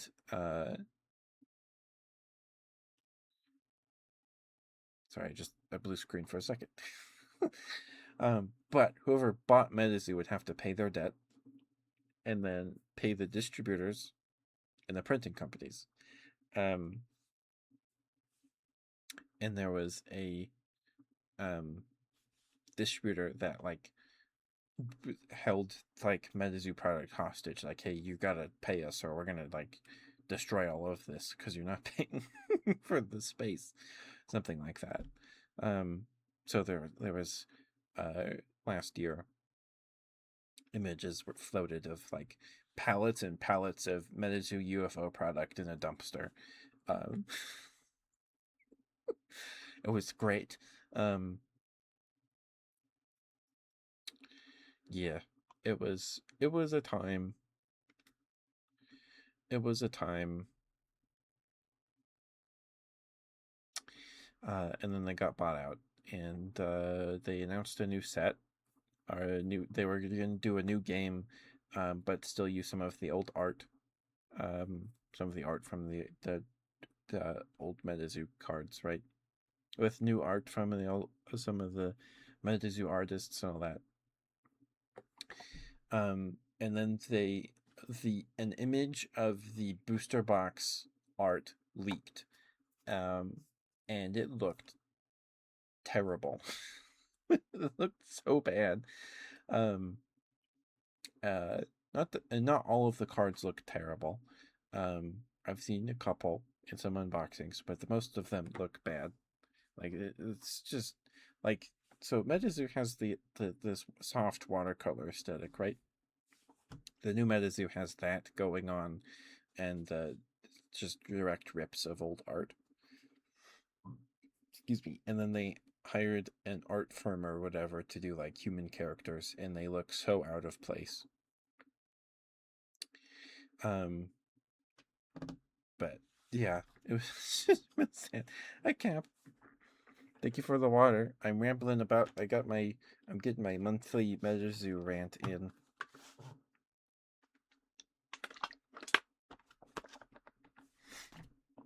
How are you, Cap? Thank you for the stretch and thank you for being here. Oh, we have the next ad break come out in a minute. Oh, it's 2 hours. Okay. There we go. Please go follow Camp. He's very sweet. He's a cyborg, I want to say. He has a really nice voice.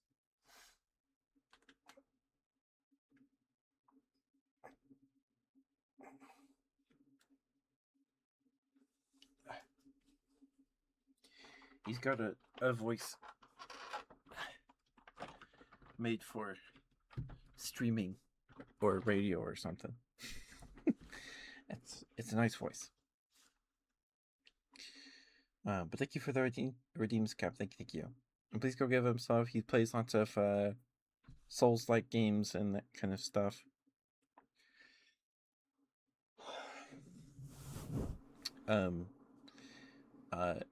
And speaking of the Medizu artists, there's a whole other stuff going on with them. So it's been a while since I've read up on it, or refreshed my memory of what happened. But sorry about flashing, guys. I pulled up Sucrose's stream. So, the Medizu artists got paid for every piece that was chosen to be printed on the card. So every Medizu artist would do a piece for a specific cryptid, right? Like, let's see, where's Charman? So Charman. So the way it would work would be that Medizu would be like, hey team, we are going to do a card about this cryptid, and then all of the artists would do their own piece, of that cryptid, and then they would pick one to print on the card, and then whoever got picked would get paid. So, uh, Poncho, one of my favorite, probably my favorite Medizu artist, did Charman. This is Charman. So there was drama because Mike, the guy who made up Medizu, stepped down as like company director or whatever and moved to a different position, like to manage game design or something. I don't know. So somebody else stepped in that was hired from somewhere else. I don't know where. I don't remember.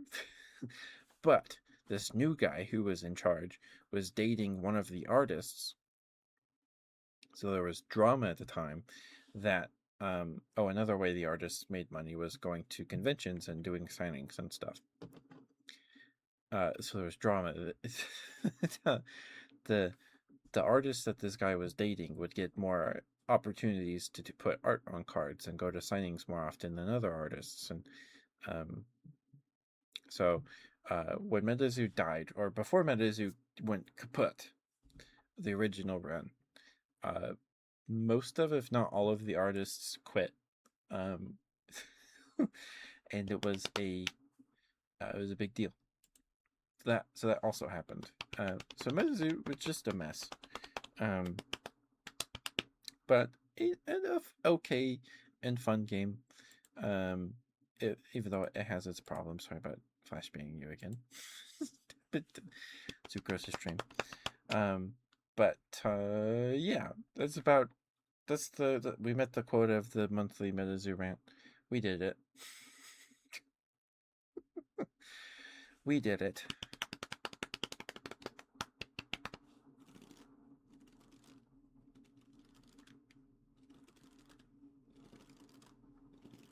I don't know if the mic's picking it up. Probably not. Put too quiet. Anyway, sorry about that. I gotta get that out of me at least once a month. Every couple weeks, I gotta get that out.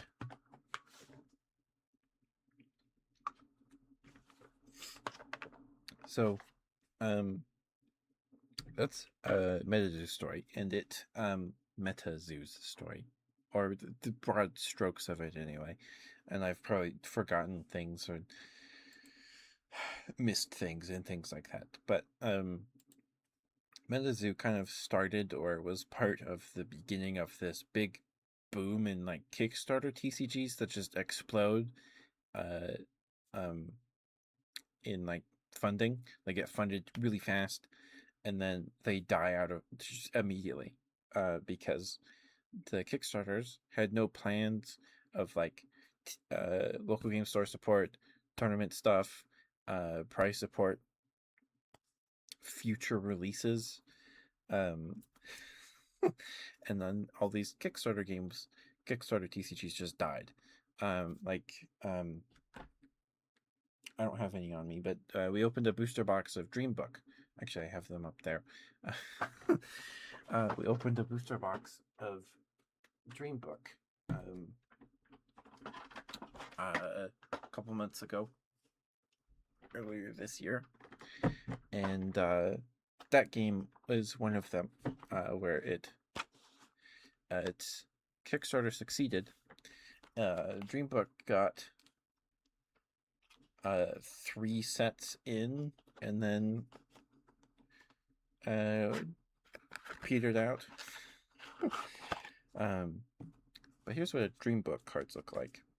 And they are, if you don't know what you're looking at, they are incomprehensible. And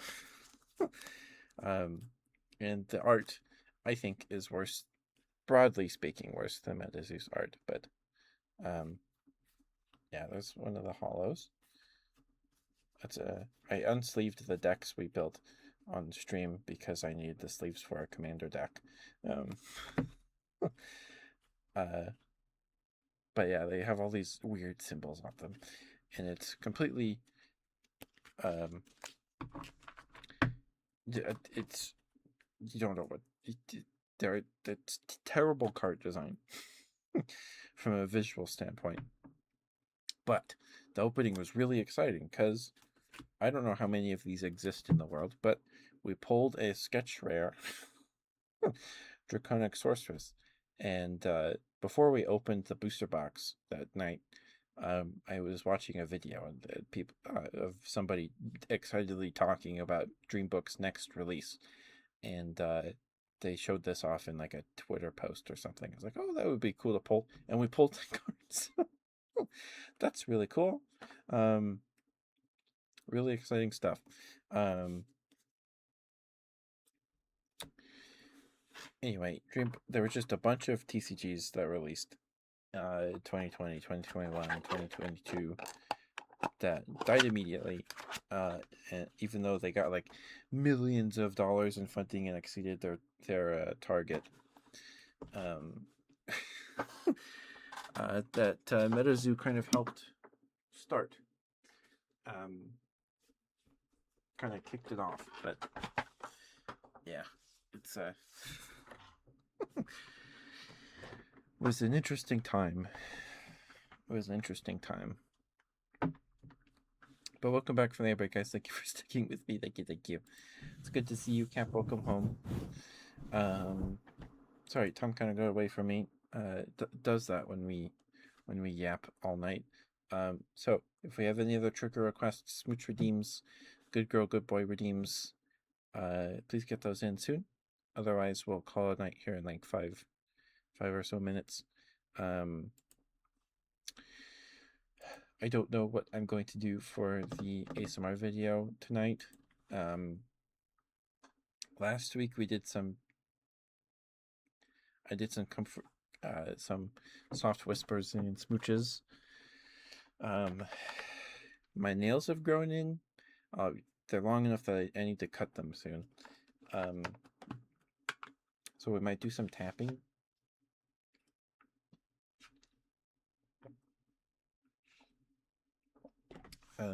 Might do a mix of some smooches and tapping. I'm not sure. Sue? Hope I'm saying that right. Thank you for the follow, sir. Thank you. I appreciate that lots. Thank you.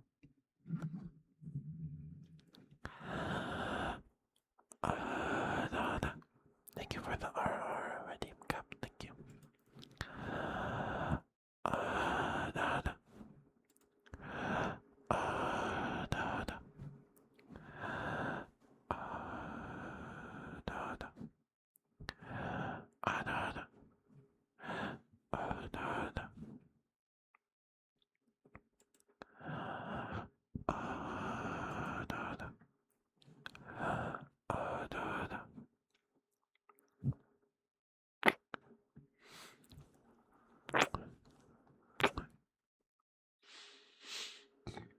Steamy, sorry.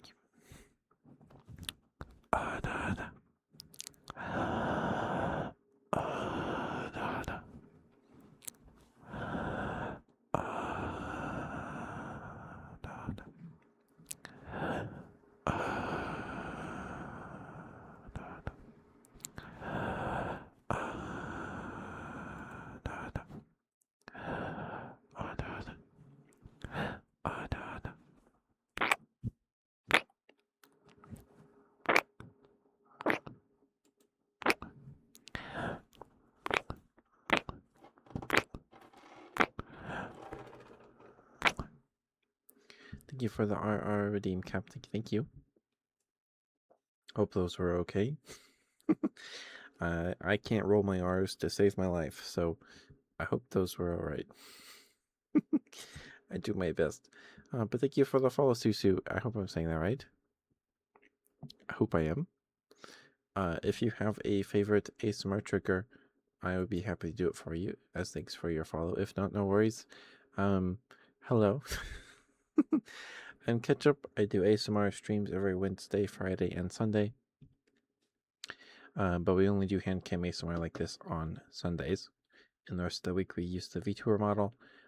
This week is a little weird, so there's definitely probably not going to be a stream on that doesn't make sense. There's not going to be a stream on Wednesday because we're going to my uncle's for soup. I might be able to stream on Christmas. We'll see. We'll see. But the schedule for this week is a little. We'll play it by ear. I asked for some Medizu cards for Christmas, so we might open those on a stream. On Thursday, Christmas evening, Christmas that night. So we'll see. We'll see.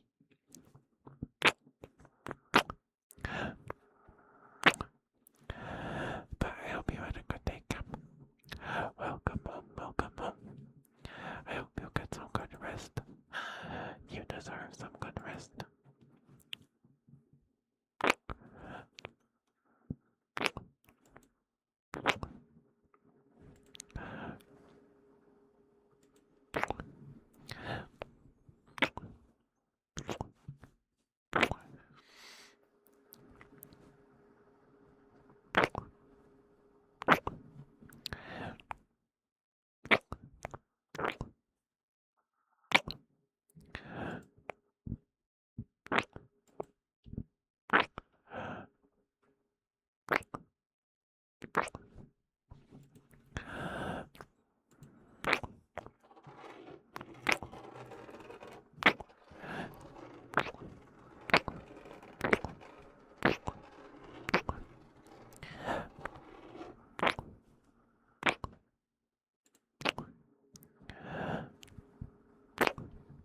Oh, sorry, bud. There you go.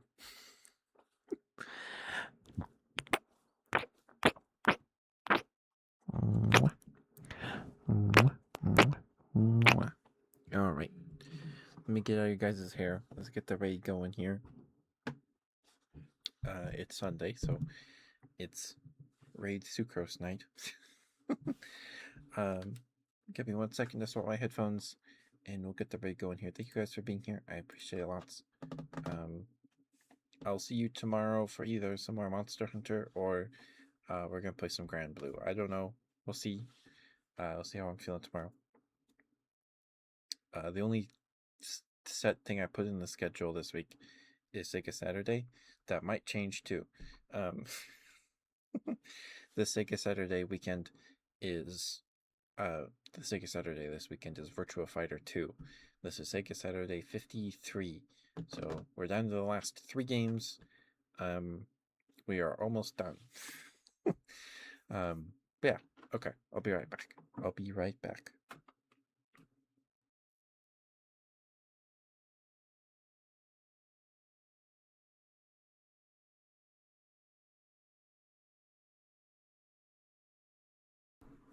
Okay.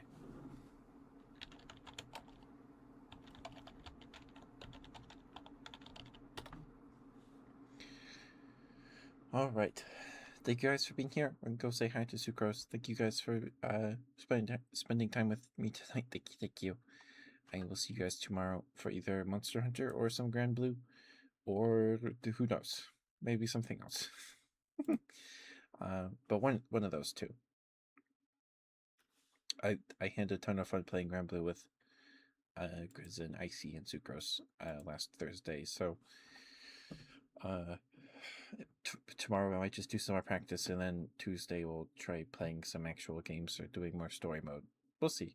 But please be nice to Sucrose.